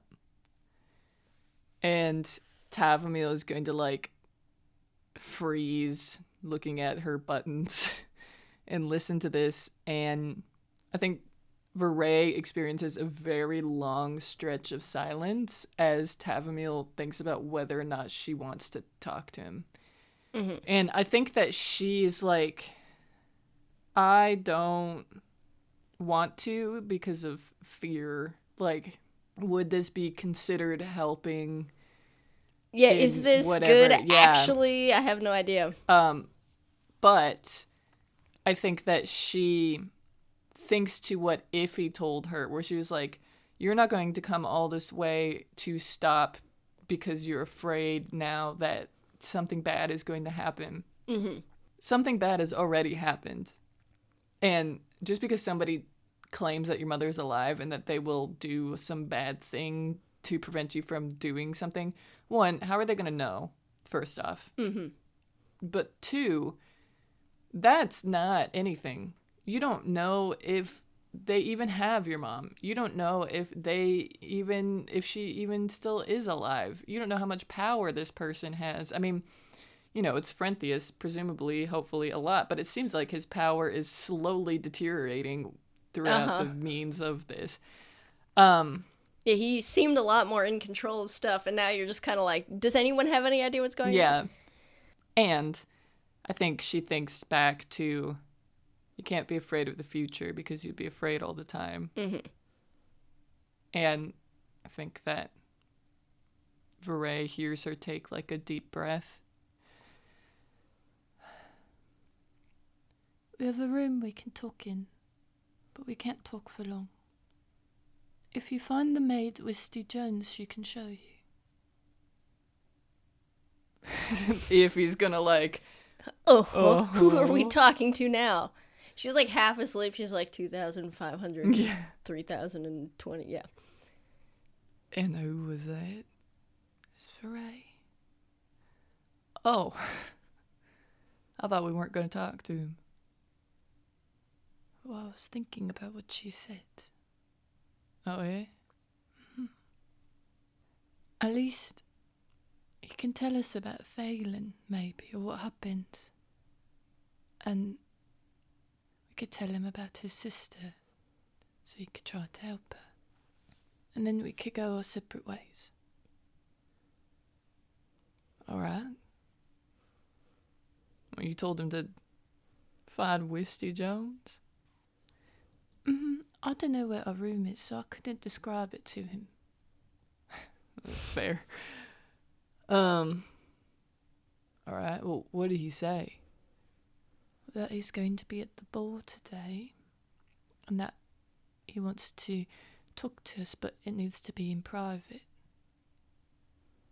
Alright, did he say why it needs to be in private? No, but I think it's a good thing to be in private. I don't really want them to see that we're talking to him if, I don't know, if he's involved in any way.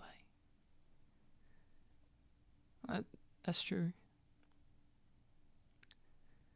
Alright, well.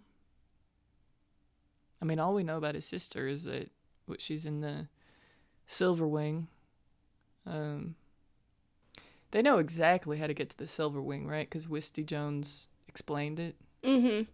I think that Iffy probably knows. I'm going to say Tavamil would probably struggle to find it. I mean, it was past the gardens that you and Frenthius were in, so we could tell him that. At least he'll... I guess if this is nefarious, then I guess I'm not surprised that he doesn't know, but... And if he sees Wisty, I mean, she can show him where it is, too. Mm-hmm. Alright. Well. That's the preparation. And now we wait. For that, yeah. That's all Tavamil and Iffy are going to be doing. Okay, so they're just waiting for someone to come with dresses and to tell them no, basically. They're like, are you going to the ball? If so, we will help you get ready. And they're like, no. Yeah. And then Vahrae's going to send another sending to Fernil. Dang, bro. How many... Is that both of them? What do you mean both of them? How many sendings can you do? 3. Oh, so you have one left still. Mm-hmm. Gosh, dang it. Gosh, dang it. I thought that I was good. I'm a rat. Anyway, yeah. Yeah, it's because I leveled up. I got another 3rd level spell slot and a 4th level spell slot. You jerk. So I know 4th level spell. Okay, so this is to Fernil. This is to Fernil. He's gonna down the 2nd sending potion. It's me. I don't know what's going on, but I'm trying to help. I miss you. Please try and stay safe. I love you, Fernil. Cool. Give me a lay second. As you finish your sending, you hear Fernil's voice overlapping with yours. He says, Vahrae, you're here? Well, I see. Sorry, I was asleep, I think. No, just talking to myself. Yes, I saw that woman again. And that's the end of the sending. Vahrae just sits on the bed in silence, waiting for his parents to come. Cool. Staring a hole into the ground. Cool. Okay. What? What is he thinking and feeling? Oh. The most profound sadness. I think he's like because he sounds awful. Mm-hmm. And then obviously there's somebody in the room with him. Mm-hmm. I think Vahrae feels so incredibly sad, but I think that he also has this boiling rage, like in the pit of his stomach, because he's like, if everything doesn't happen the way that it needs to, I'm going to fucking lose my mind. Mm-hmm. Well, as you sit there waiting for your parents to return, they do. Oh, sorry. Also, Okay. I forgot, he has to get ready for the ball. So he's like, once his time has passed and it's kind of closer to the time, and I think it's before his parents arrive too, he's gonna like fully clean the heck up. Like, Okay. fully bath, wash Yeah. his hair, like Face shade, yeah. like getting ready. He's like filing his nails, like the whole nine. Yeah, he's wearing the suit that Yusufi picked out for him, which is like the nicest possible suit. Yeah. And he takes his bag of holding with his potions in it, turns it inside out so it is invisible. What? You ever get mad at yourself For for establishing something? Yes. Did we establish that? I think we did. I'm happy for it to have been established. 'Cause It might that as well. was how- I'm screwing myself over so hard with this episode that might as well have. Well, because that was how Tavamil smuggled water clary into things with Lucian's bag of holding. He turned it inside out so they didn't see that she had a bag. that's how she smuggled it in the bag. Yes. She smuggled in, but she turned it inside out. Yeah. Right. Yeah. Anyway. Yeah. Okay. If we didn't establish this, if a bag of holding is turned inside out, It becomes invisible. because it contains It the universe, leaves- so the world becomes a bag of it leaves holding. this dimension. Yeah, the world becomes the bag of holding. Cool. So, turns it inside out, has that on him. Yeah, we'll say that you would know that it was there if you can feel it, which Yeah. means it's really easy to lose when it's turned inside out. Yeah. Yeah. I think it is like attached the heck to him. Yeah, cool. So, as you're doing all that, your parents come home, and you hear over the din of whatever it is. Well, roll a luck check. 8. Okay, you are. Let's say you're in the bath, so in the bathtub, door shut, whatever. You hear this over that, like splish splash, door shut, bathroom. You hear. Could you have them send up a bottle of Yendori's finest red, a Diet Coke, and an extra strength melatonin? Okay. And then you hear your father say, Winslow, it is 11:45 in the morning.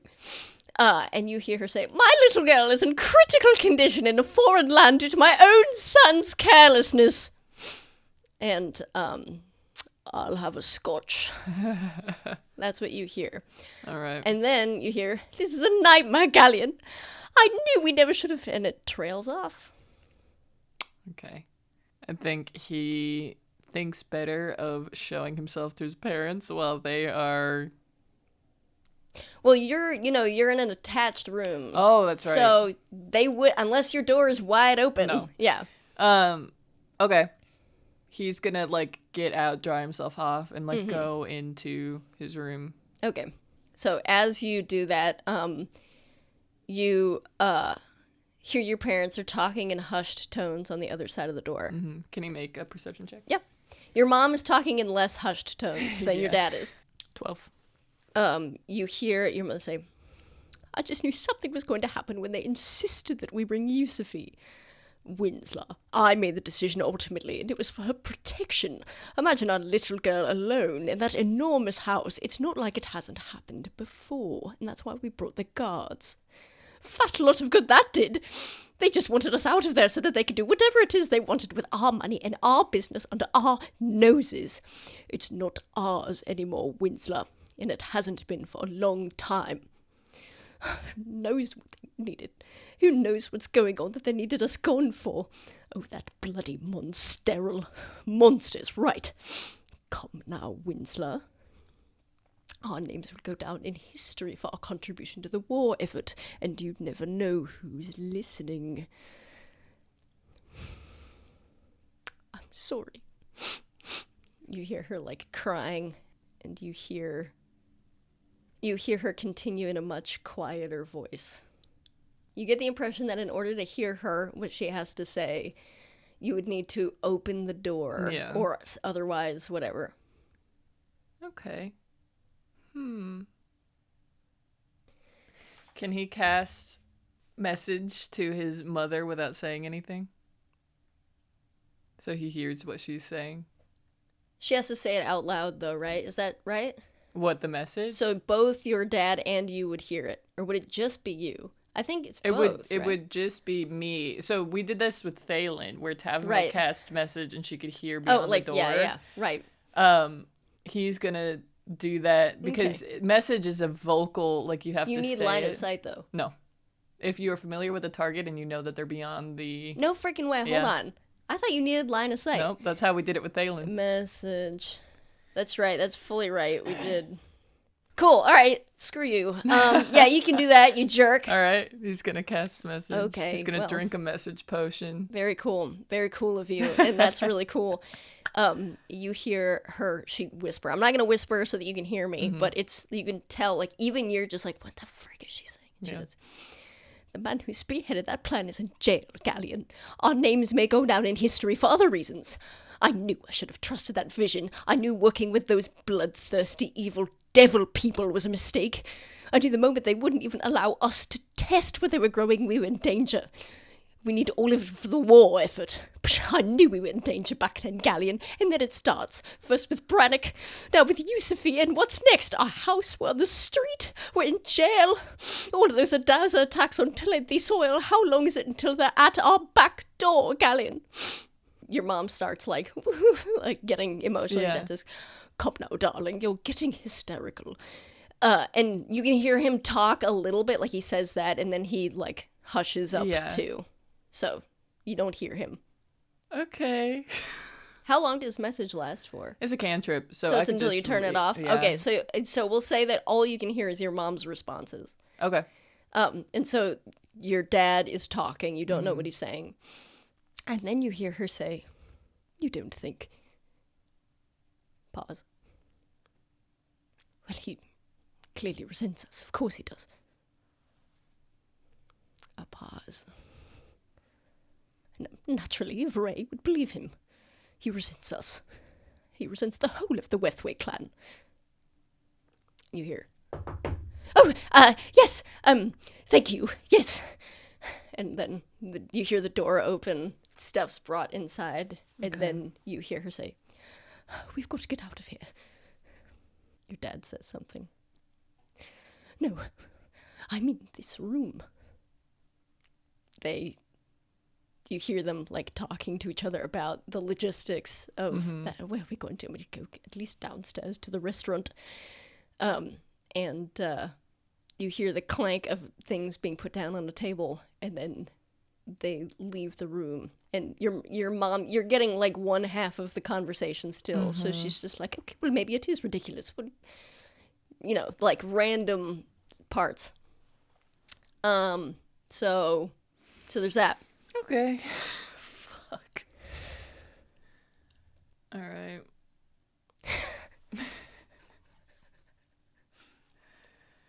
Brannock? What happened to my boy Brannock? Who knows? All right. Fucking hell. God damn. Well, he is so uncertain about whether or not to trust Monsterol. And I think with this, he's like, do they think that I'm working with him? Where the fuck would they get that? But also, we're here, and they wanted Yusufi gone as well for some reason to do with the house and the gardens, question mark?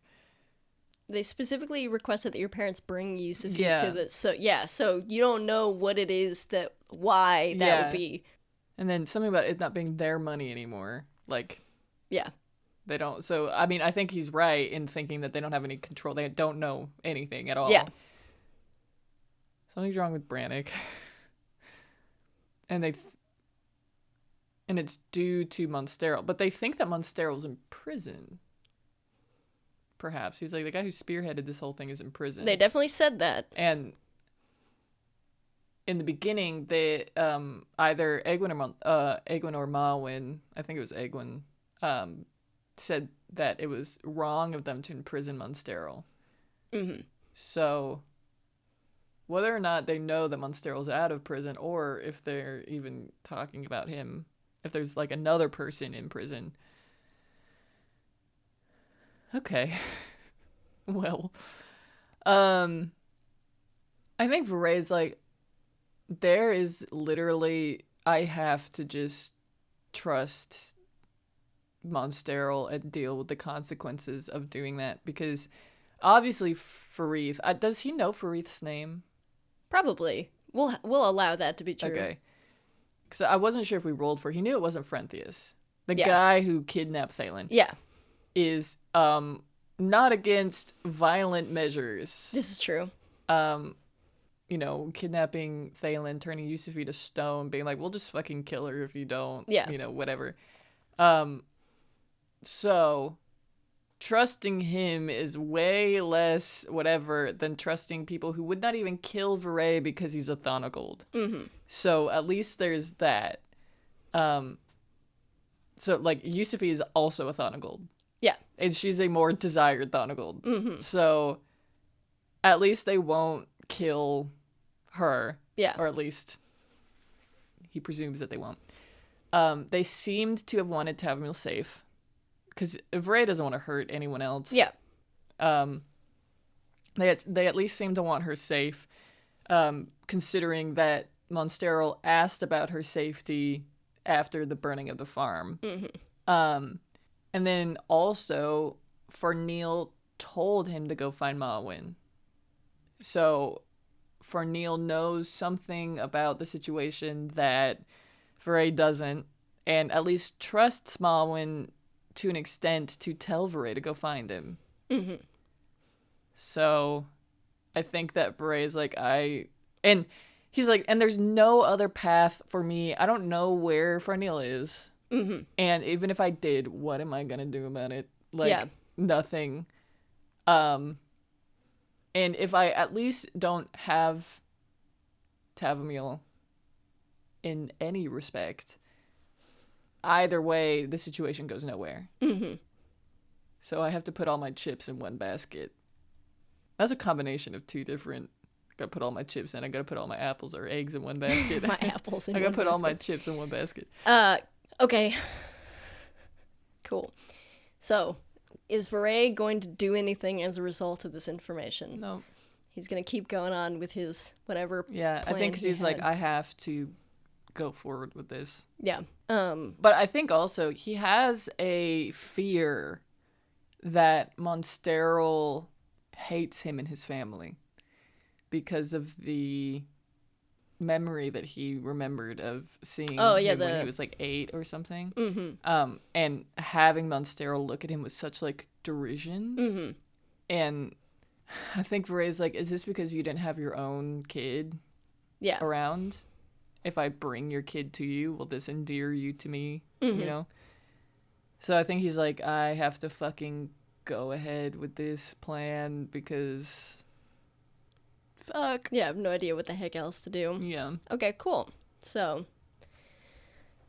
that's everybody, correct? Yep. Okay, cool. So, Finch and Bean are running through the walls. At length, you make it to the place that you had appointed to make it.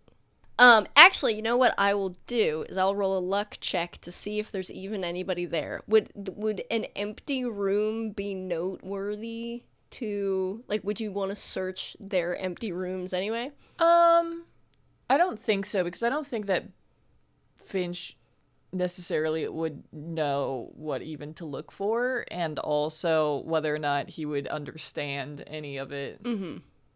Because he's child. Uh-huh. You know? Yeah. Cool. So, I'm gonna roll a luck check and we'll see if they're in. Okay. Or anyone is in. So,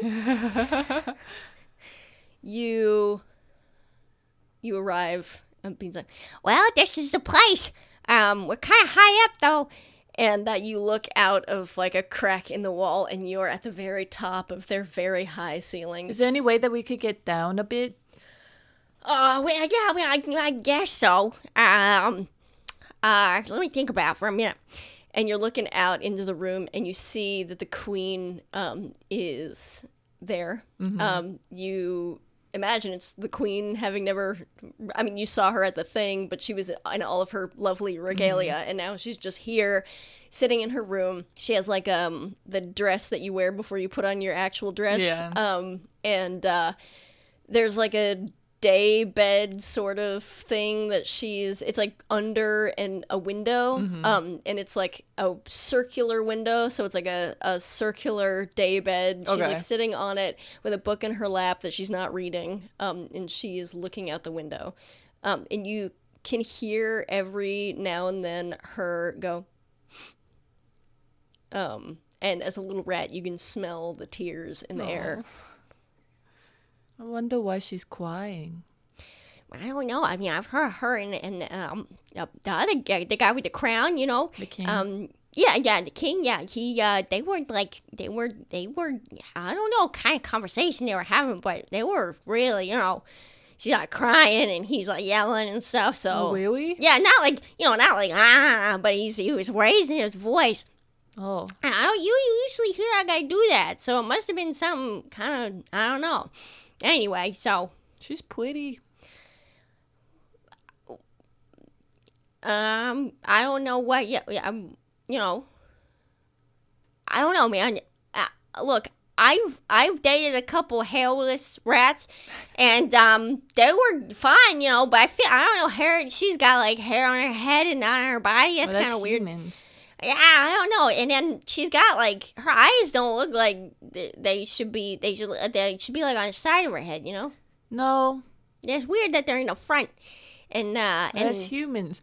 You know, I can think that they're pretty rats, but I'm a human boy. I don't know. I never thought about ladies Hey, being Bean. pretty. What?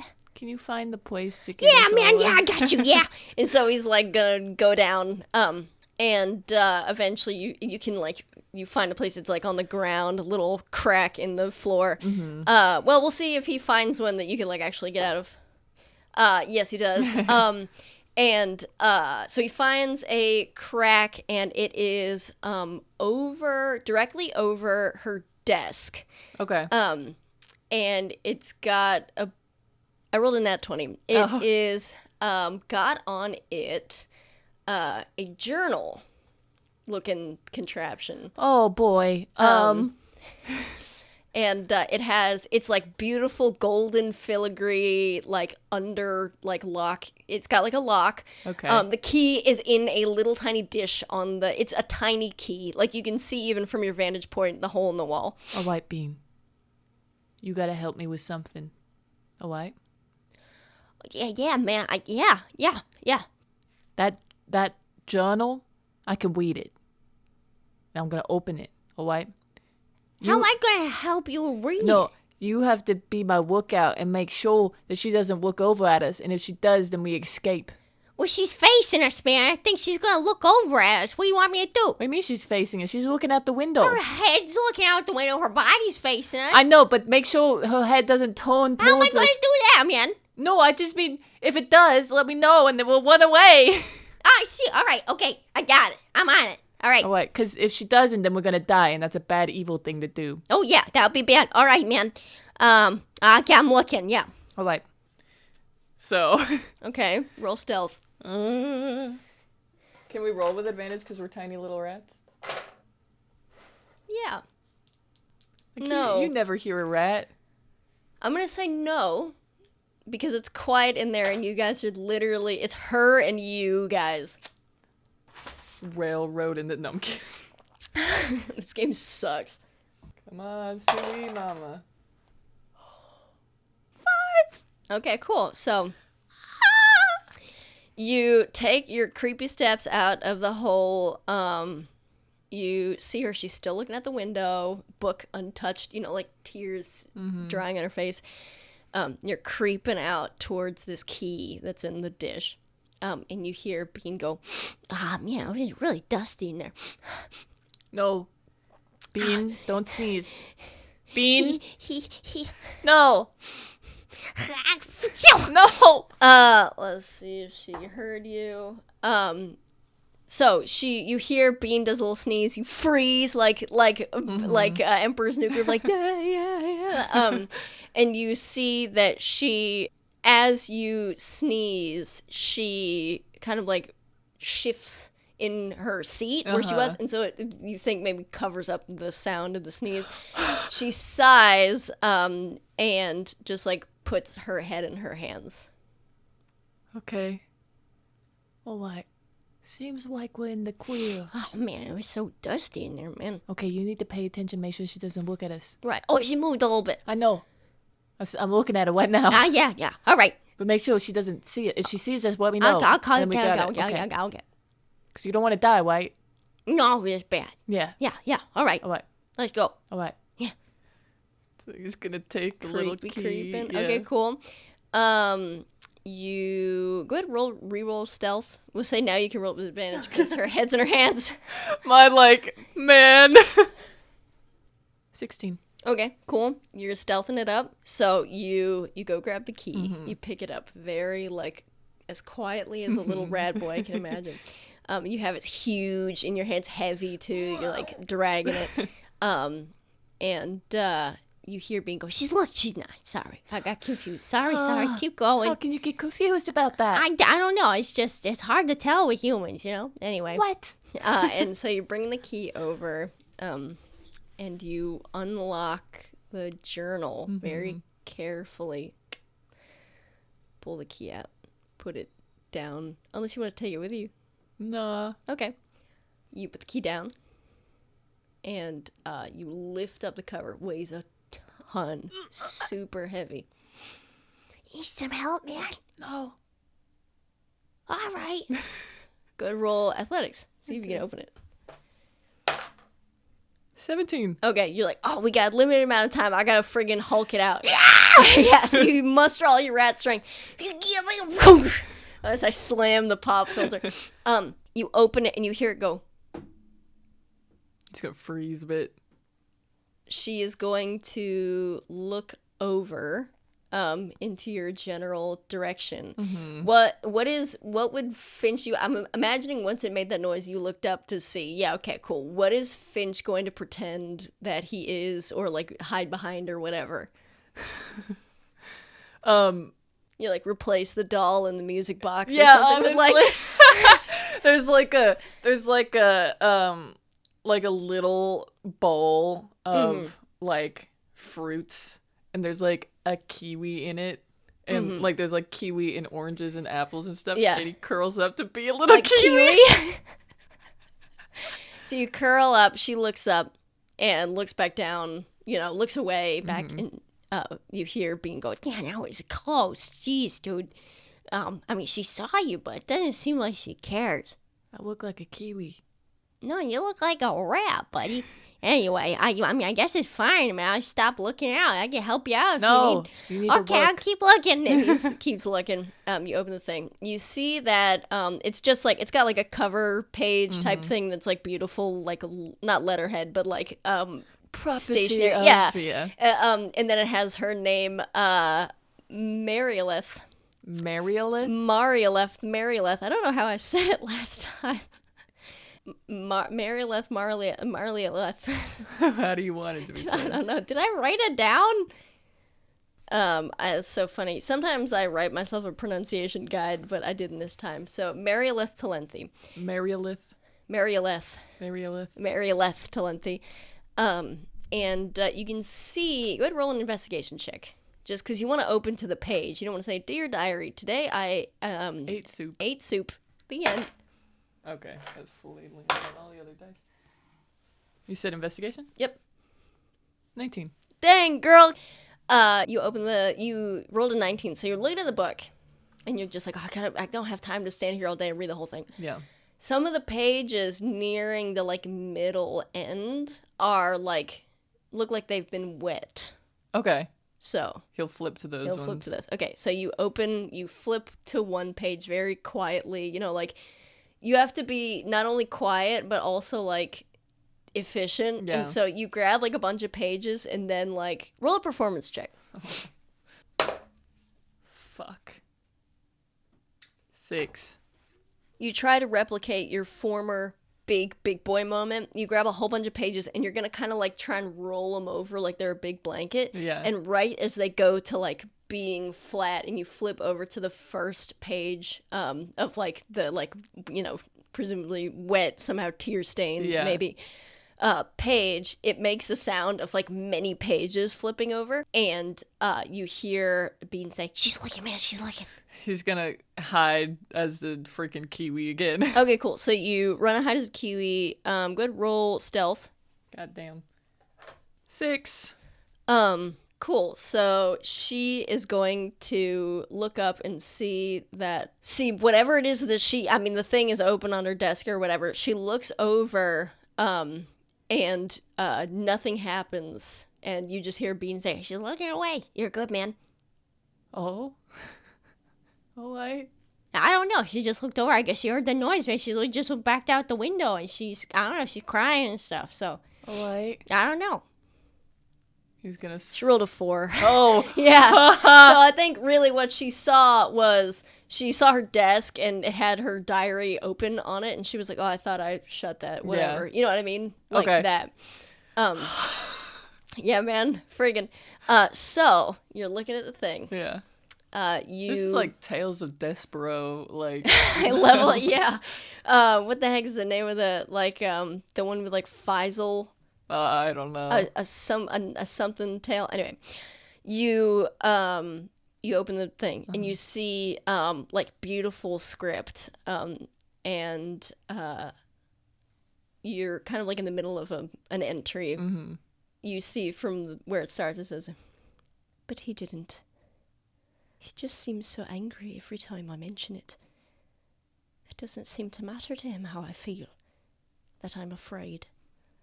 He's told me they've checked the castle several times, but I can feel it. Someone's watching me. I don't feel it always, no matter where I am. I feel safe in this room, but walking down the hallway or at parties, I'm always on edge. And I know that he can tell and that it makes him angry, but I can't help myself. I trust my gut, and I know I'm right." So that's Okay. that. He's gonna turn to the most recent entry. Okay, so you're just flipping till you see it. Good roll performance. That one. Okay, cool. So, you very carefully pick up the page. You're like going through them to see. You're going through the pages to see the like very last one, and you find it. You grab that chunk of pages, and you peel it up, and you see something about you see like every like the end of a bunch of sentences. So you see attacks on the fringe settlements, and you see always so busy he can't. You see, I understand that he's a human, but it's not ethical to. And you hear I understand he's a all human. of a sudden Bean go, "Oh man, I farted and pooped at the same time." And it scares you, and you let go of the pages, and they just like they did before. We'll see if she rolls a nat 1. Please, baby. She rolled a 7, Oh. which is next to 1, and I thought it was. She rolls a 7. So she looks up and sees you crouched on her desk, and your eyes meet hers and hers meet yours, and she lets out a shriek of terror, just like, Beam, we gotta go, Beam! "I'm sorry, man!" And you run back in the hole. Do you leave the key? You try to take it with you. Why would he need it? Take it with him. Just to Okay, have it. cool. So you grab the key on your way Yeah. out. So now you got the key to her diary. It is heavy as heck. You're booking it. I mean, you're in the walls, so Yeah. who's gonna freaking whatever? And as you run up in there, you hear like the thundering of people running into Yeah. her room and the door being swung open. She's like, "There was a rat!" You know, like freaking the heck out. Cool. So, All right, Bean, we gotta secure this to my little white body. Well, you gotta secure what, man? Oh, you got the like The golden key. shape. It's called a key. A key? Yeah. Like what, on the piano? That's also a key. No, it unlocks walks and doors and stuff. Walks. Yeah, walks. Oh, like we can't get into that one place. Yeah, But yeah, this yeah. is for that little book, huh? Yes. Cool. So we gotta like attach it to you somehow. Well, because I don't want to lose it, and it's heavy. All right. Well, maybe we can make it into some sort of cool, Like a backpack. yeah, like that, whatever. I've seen those on guys before. I think. Well, Let's get some string, and we'll put two little whoops. we gotta on get the some end. supplies. Let's go to Rat City. Rat City. Yeah, it's Rat City here, man. I want to go to Rat City. Well, you already were kind of there. You're nearby when you met the king, so it's Am I real gonna get close. killed? Well, I don't know. Hmm. Oh, you got a better idea for things like string and stuff? Yeah. Oh, we could go there. Lead the way, man. Well, okay. No, I don't. Okay, well then I guess we're gonna go to Rat City. All right. All right. Don't let me die. We'll see. You gotta try your luck, man. You know, rat like string and stuff like that. It's a short Look, supply. If Do somebody you know someone else who likes string and stuff a lot? cats, Well, that's the worst idea I ever heard, man. The cats? I could turn into a cat. If I turn into a cat, are there cats around the castle? No, I mean like the queen's allergic. How do you know that? I wouldn't know that. No, there aren't any, and I wonder why. Are there any dogs? Yeah, there's a couple dogs. Yeah. Wee wee. Well, you want some dogs, man? Why's it Well, going no, to I'm dog? just thinking about animals I could turn into. I don't know what's going on with you. Anyway, do you want string? Let's go to Rat City. go ahead and roll an insight check as Finch. As Rat Boy Finch. RBF. Hey, RBF, resting bitch Finch.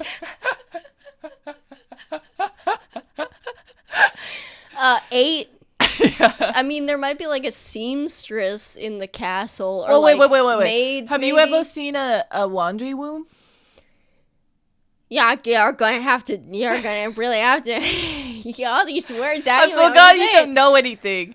Have you ever seen a All right, I think that's kind of jerk thing to say. I know a thing or two, man. I about the human culture? Yeah, probably not. Yeah.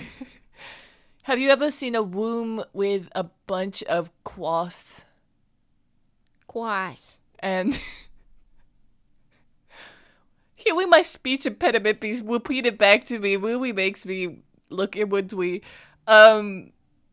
Have you ever seen like with shorts and shorts and Shorts and quas. And pants. Well, no, I don't know. Maybe. have you ever seen a room with really sharp needles and string? Oh, needle room. Yeah, oh, there's got lots of needles down there. They got buttons too. If you Oh, need take buttons- me there! Yeah, I know what a button is for some reason, and not other stuff. It's weird how stuff I know and You stuff have I a don't. weirder way of knowledge. Yeah, well, we use buttons in Rat City. Oh, Yeah, as shields. it's stuff, whatever. Can you take me to the needle room? Yeah, needle room. Yeah, man, come on. So you guys go to the needle room to go get something to attach to you this key. Now Finch has some more information that is functionally useless to him. Yeah. Really, I'm just collecting information. I'm a knowledge of I'm the Alexander of Library, and one day I'm gonna get boned out. yeah, that's good. Cool. Sweet. So that's what goes on with that. We'll say that. Is there anything else Finch wants to do? Because if not, you're gonna get some stuff. Your dad's presumably looking for you My poor everywhere. dad. Yeah. At least I let him know what I was gonna do, so he knows I'm not dead, sort of. I let him know what I was gonna do. Yeah, you let him know what you was gonna do. So everything's fine. So everything's fine. I'm being responsible and telling my parents what's what. And you are going to... I'm gonna write something down. Is there anything else that Finch wants to do? Do you think we could find the king? Yeah, I guess. Do you know yeah, what I he can smells follow like? Yeah, I can follow my snout. Oi. What do you want to do with it, guy? Look, I even really got followers. It's probably he's either in that room with all the other guys in it, or he's in the room with the big chair. Well, he's not in the room with the big chair because that's where we had breakfast. No, that wasn't the room with the big chair. That was the room with all the lots of tables. Oh. Yeah, it's like right by the front door, this room, and then people come in and they talk to him, and then he makes them cry, I don't know, and then they leave. Oh. Yeah. Well, let's go to those two places. All right. First, let's go to the one with the room with all the guys in it. Okay. But first, we gotta go to the needle room. Cool. So you guys, we'll say this. You go to the needle room, you get your thread, everything's fine. Yeah. I think he, loops it in the key to make two little, straps to put on his little arms. And you're just running with this freaking heavy key. This takes a lot of time. Yeah. All your errands. And in the middle of it, Being is just like, man, I think we gotta get something to eat. I'm really starting to get, sleepy, and we can take a nap. I usually sleep for most of the time where I'm doing stuff, So if we could after this, I can't take a nap. Man, okay, I'd take one, and you could just hang out. I got things to do, Bean. Okay, well, I guess I'll just stay up then. You go to the room with very many people in it, and very many chairs or whatever. The king is not there, and neither are the people. Well, we'll say it's not full of people, but there are some people there. Some of just official looking. You don't know the context. And your brother is there actually, Linus. Yeah, Linus is there, and he's kind of talking to them. He looks exhausted and irritated, and they're all talking about who cares, ball logistics. They're saying words you don't even know what they mean, just random words. He's like, "Oh, he's the guy who smells like you here. He's your my brother. Yeah. You want to say hi? No. All right. You want to go to the room with the chair? The chair room? Okay. Yeah. So that room is adjoining practically to this room that you're in now. You go in there, and you see the king is there. Oh. The king, the herald, guards all over the place, and he's talking to someone who is kneeling before him, that sort of thing. Let's listen in. Sounds good, man. Enjoy your time. I'll just be here. Yo, this is when you can take a 5-minute nap. Oh, heck yeah. He lies down and knocks the heck out immediately. And you hear someone say, "My lord, they were the only source of food that we've got so high up in the peaks. I mean, we'll all have to evacuate the area until it's resolved, unless we can secure for ourselves some sort of aid. So I've come here on behalf of my community to ask you, please." And you see the king says, "You will have your aid. I cannot promise to you exactly when, but you will have it. Until then, we will send you on your way back to your community with sufficient provisions to last until then, and if we are delayed, you need only to let us know. We will furnish you with whatever it is that you need until the situation is resolved. Thank you, my lord. You don't seem satisfied. Forgive me for saying so. No, I'm perfectly satisfied. I'm worried about the investigation. Forgive me for saying so after your kindness to us, but I see guards canvassing the area around Hindori, around the castle town, but none up at Tanera Peak, and none nearby our little hamlet. Well, I'll have you know there's been another incident. It seems that he's got us on the back foot. But I can assure you, bringing him to justice is my number one priority. The safety of the Talenthi nation and its citizens.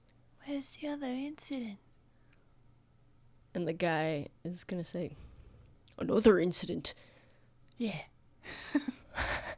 Like egging him on. Indeed. Well, I don't mean to cause any offence. I just find it a bit disconcerting that, if you don't mind my saying so, please do feel free to speak your mind. Well, I was just concerned about the fact that I know that there's to be quite an extensive party this evening, and I've got to say it. It's important that I say it, so that this doesn't happen again to anyone else. I worry that resources are being allocated for this party when they could be otherwise distributed, specifically for the protection of certain individuals. I appreciate your concern. I want to assuage your fears that resources are being inappropriately allocated. We are in the fortunate situation of having a surplus of resources for which we can allocate to any necessary purpose. And if there was the concern that resources were being taken from the protection of my citizens towards the protection of guests of our nation, of course my priority must be the citizens of Talenthi. If those concerns were substantiated, certainly something should be done about it. Please rest assured. Do people not like that Tavernier is here? Do people know? Oh. As I said, I wanted to speak my mind, and I don't mean to offend you after you've... Oh, please. You are a citizen of the Talenthi nation, and I want you to always feel free. Always know that you are safe to speak your mind. It is my duty as your king to serve you. And I appreciate your honesty with me. Yes, my lord. Thank you, my lord. Now, if there's nothing else, I wish you and your family luck. And I want you to leave with the knowledge that you will be provided for. Yes, my lord. And he, bows deeply and turns and leaves. And as you hear the door close behind him, you see him look at the herald and kind of go, sigh and sort of roll his eyes a little bit. Huh. Kind of two-faced. Bean, wake up. Yeah, man, what's up? I think the people don't like that Tavernier is here, or that people know that Tavernier is here, and that resources are being allocated to protecting her, and they don't like that. Oh, yeah? Well, I mean, why do you think that? I was listening to the conversation. Wait, you say Tavernier? No, but he said the protection of certain individuals. Well, you know what? That would be a problem. I mean, I don't know how it works, but if some rats, some rats are in a bad way, and they come to the castle, that's fine. We don't care about that. You kill people sometimes too. So yeah, but that's just how all rats are like that. Rats kill rats. But if they need some help, it needs to be boosted up or protected or something. That's one thing. Now let me tell you this. Any of the forest rats try and get in here. Oh boy, if the king found out some forest rats were in here, then we can certainly, if we find out the king was, giving them food and stuff, why don't you like mad. Forest rats? Is it like your high elves? I don't know what you mean by that, but yeah, so I mean, maybe he's talking about there's some forest rats that he's giving some cheese to, and everyone's mad about that. Wait, forest rats would be like Edwardwins, more like. Are you guys high elves in the Rat Kingdom? I don't know what you're talking about. I don't know either. Do you remember the smell of that girl that kissed you? Tell me. Oh, man. Well, I could never forget such a good, wonderful smell. No, I could not. Well, let's go to her room. No. I'm tired. You don't care. I do We care. gotta get some grub, man. We gotta get some grub and some nap. They're filling up the thing with the people anyway. We have less time to go. Come on. Fine. All right. And Bean puts his foot down, and you guys start walking at a metered pace because there's no more running because he's too tired, off to go find something to eat. No! Cool. So, we'll say anything else that is going to happen with Finch will need to take place after the ball has started. Okay. Cool. Because Bean has had enough. He's had enough, ma'am. So, while all this is going on, we'll say that this is like present day. There's no time skipness involved. Anna are currently in the dungeon, Okay. cleaning it. It's empty. There's no prisoners at the moment. And you haven't had to do this in a while because homie who pukes hasn't been in for a minute. Yeah.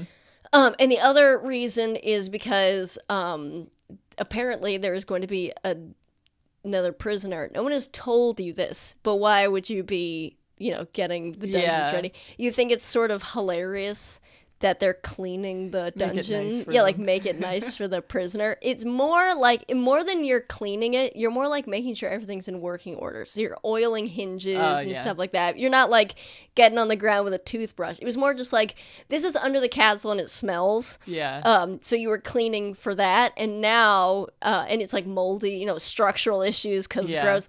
And now it's more like, okay, it's a reasonable amount of disarray. Now we need to make sure that the doors aren't going to like be just only rust when we go to use them. So you're oiling hinges, making sure locks work, making sure each door key works with the door. So she knows where the keys are. Yeah. Okay. She knows where the keys are. It's a situation where like the keys, it's like there's like a desk, because if there's a prisoner, there's someone watching the prisoner.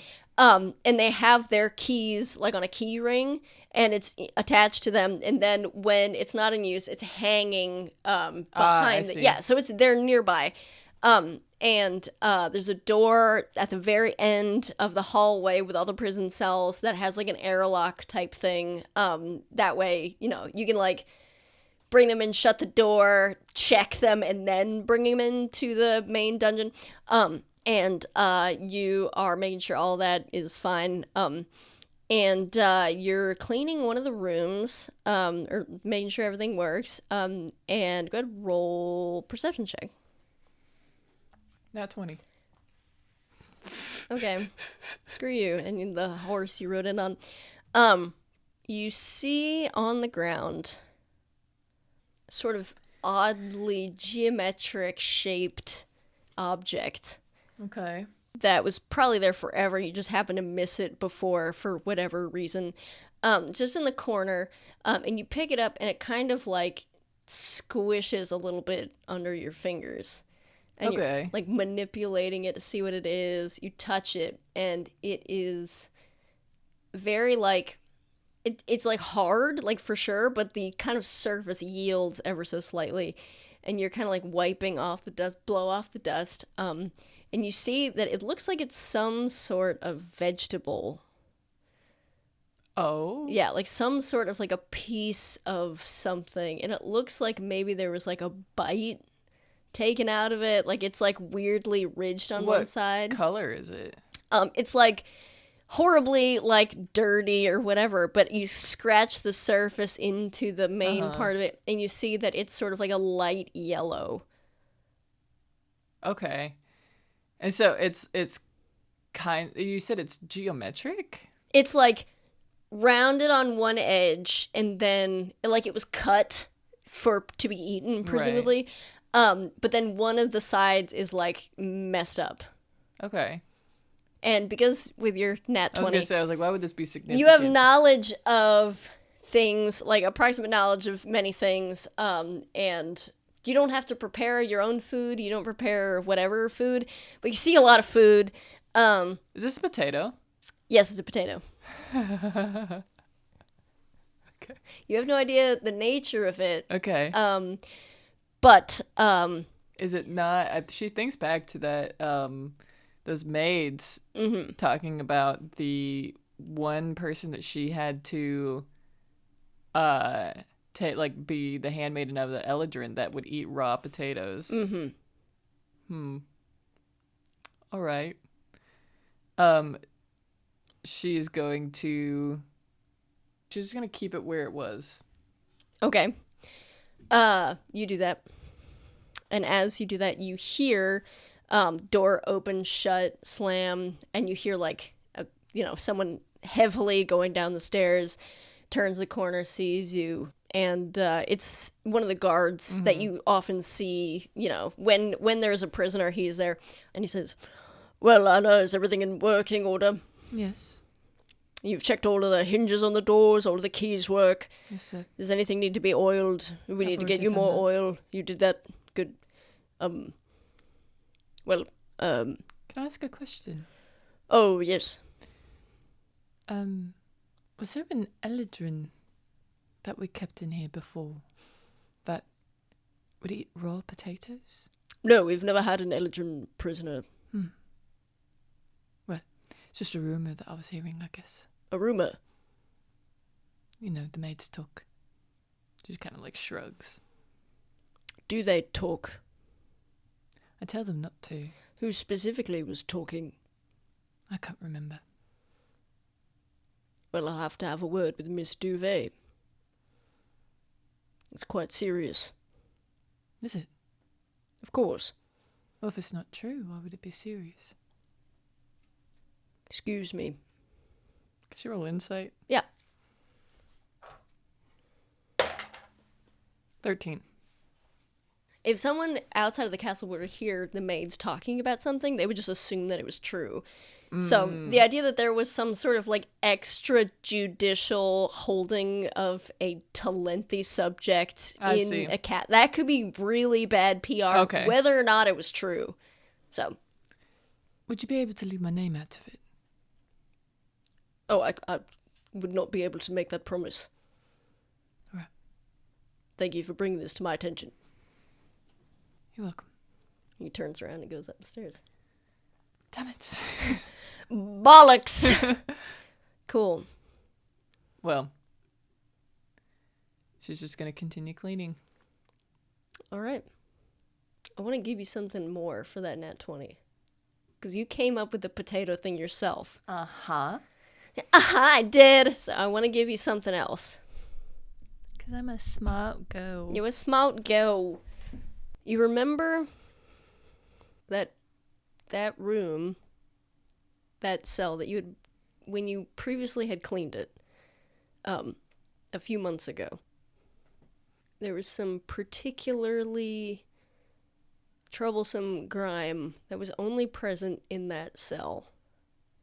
Okay. And that came off on your rag a rust color. Okay. And that's where we're getting this episode of Net 2. Darn it. Tune in 3 days from now for Yeah. the next episode. That's when we're recording the next episode. Goodbye. Goodbye.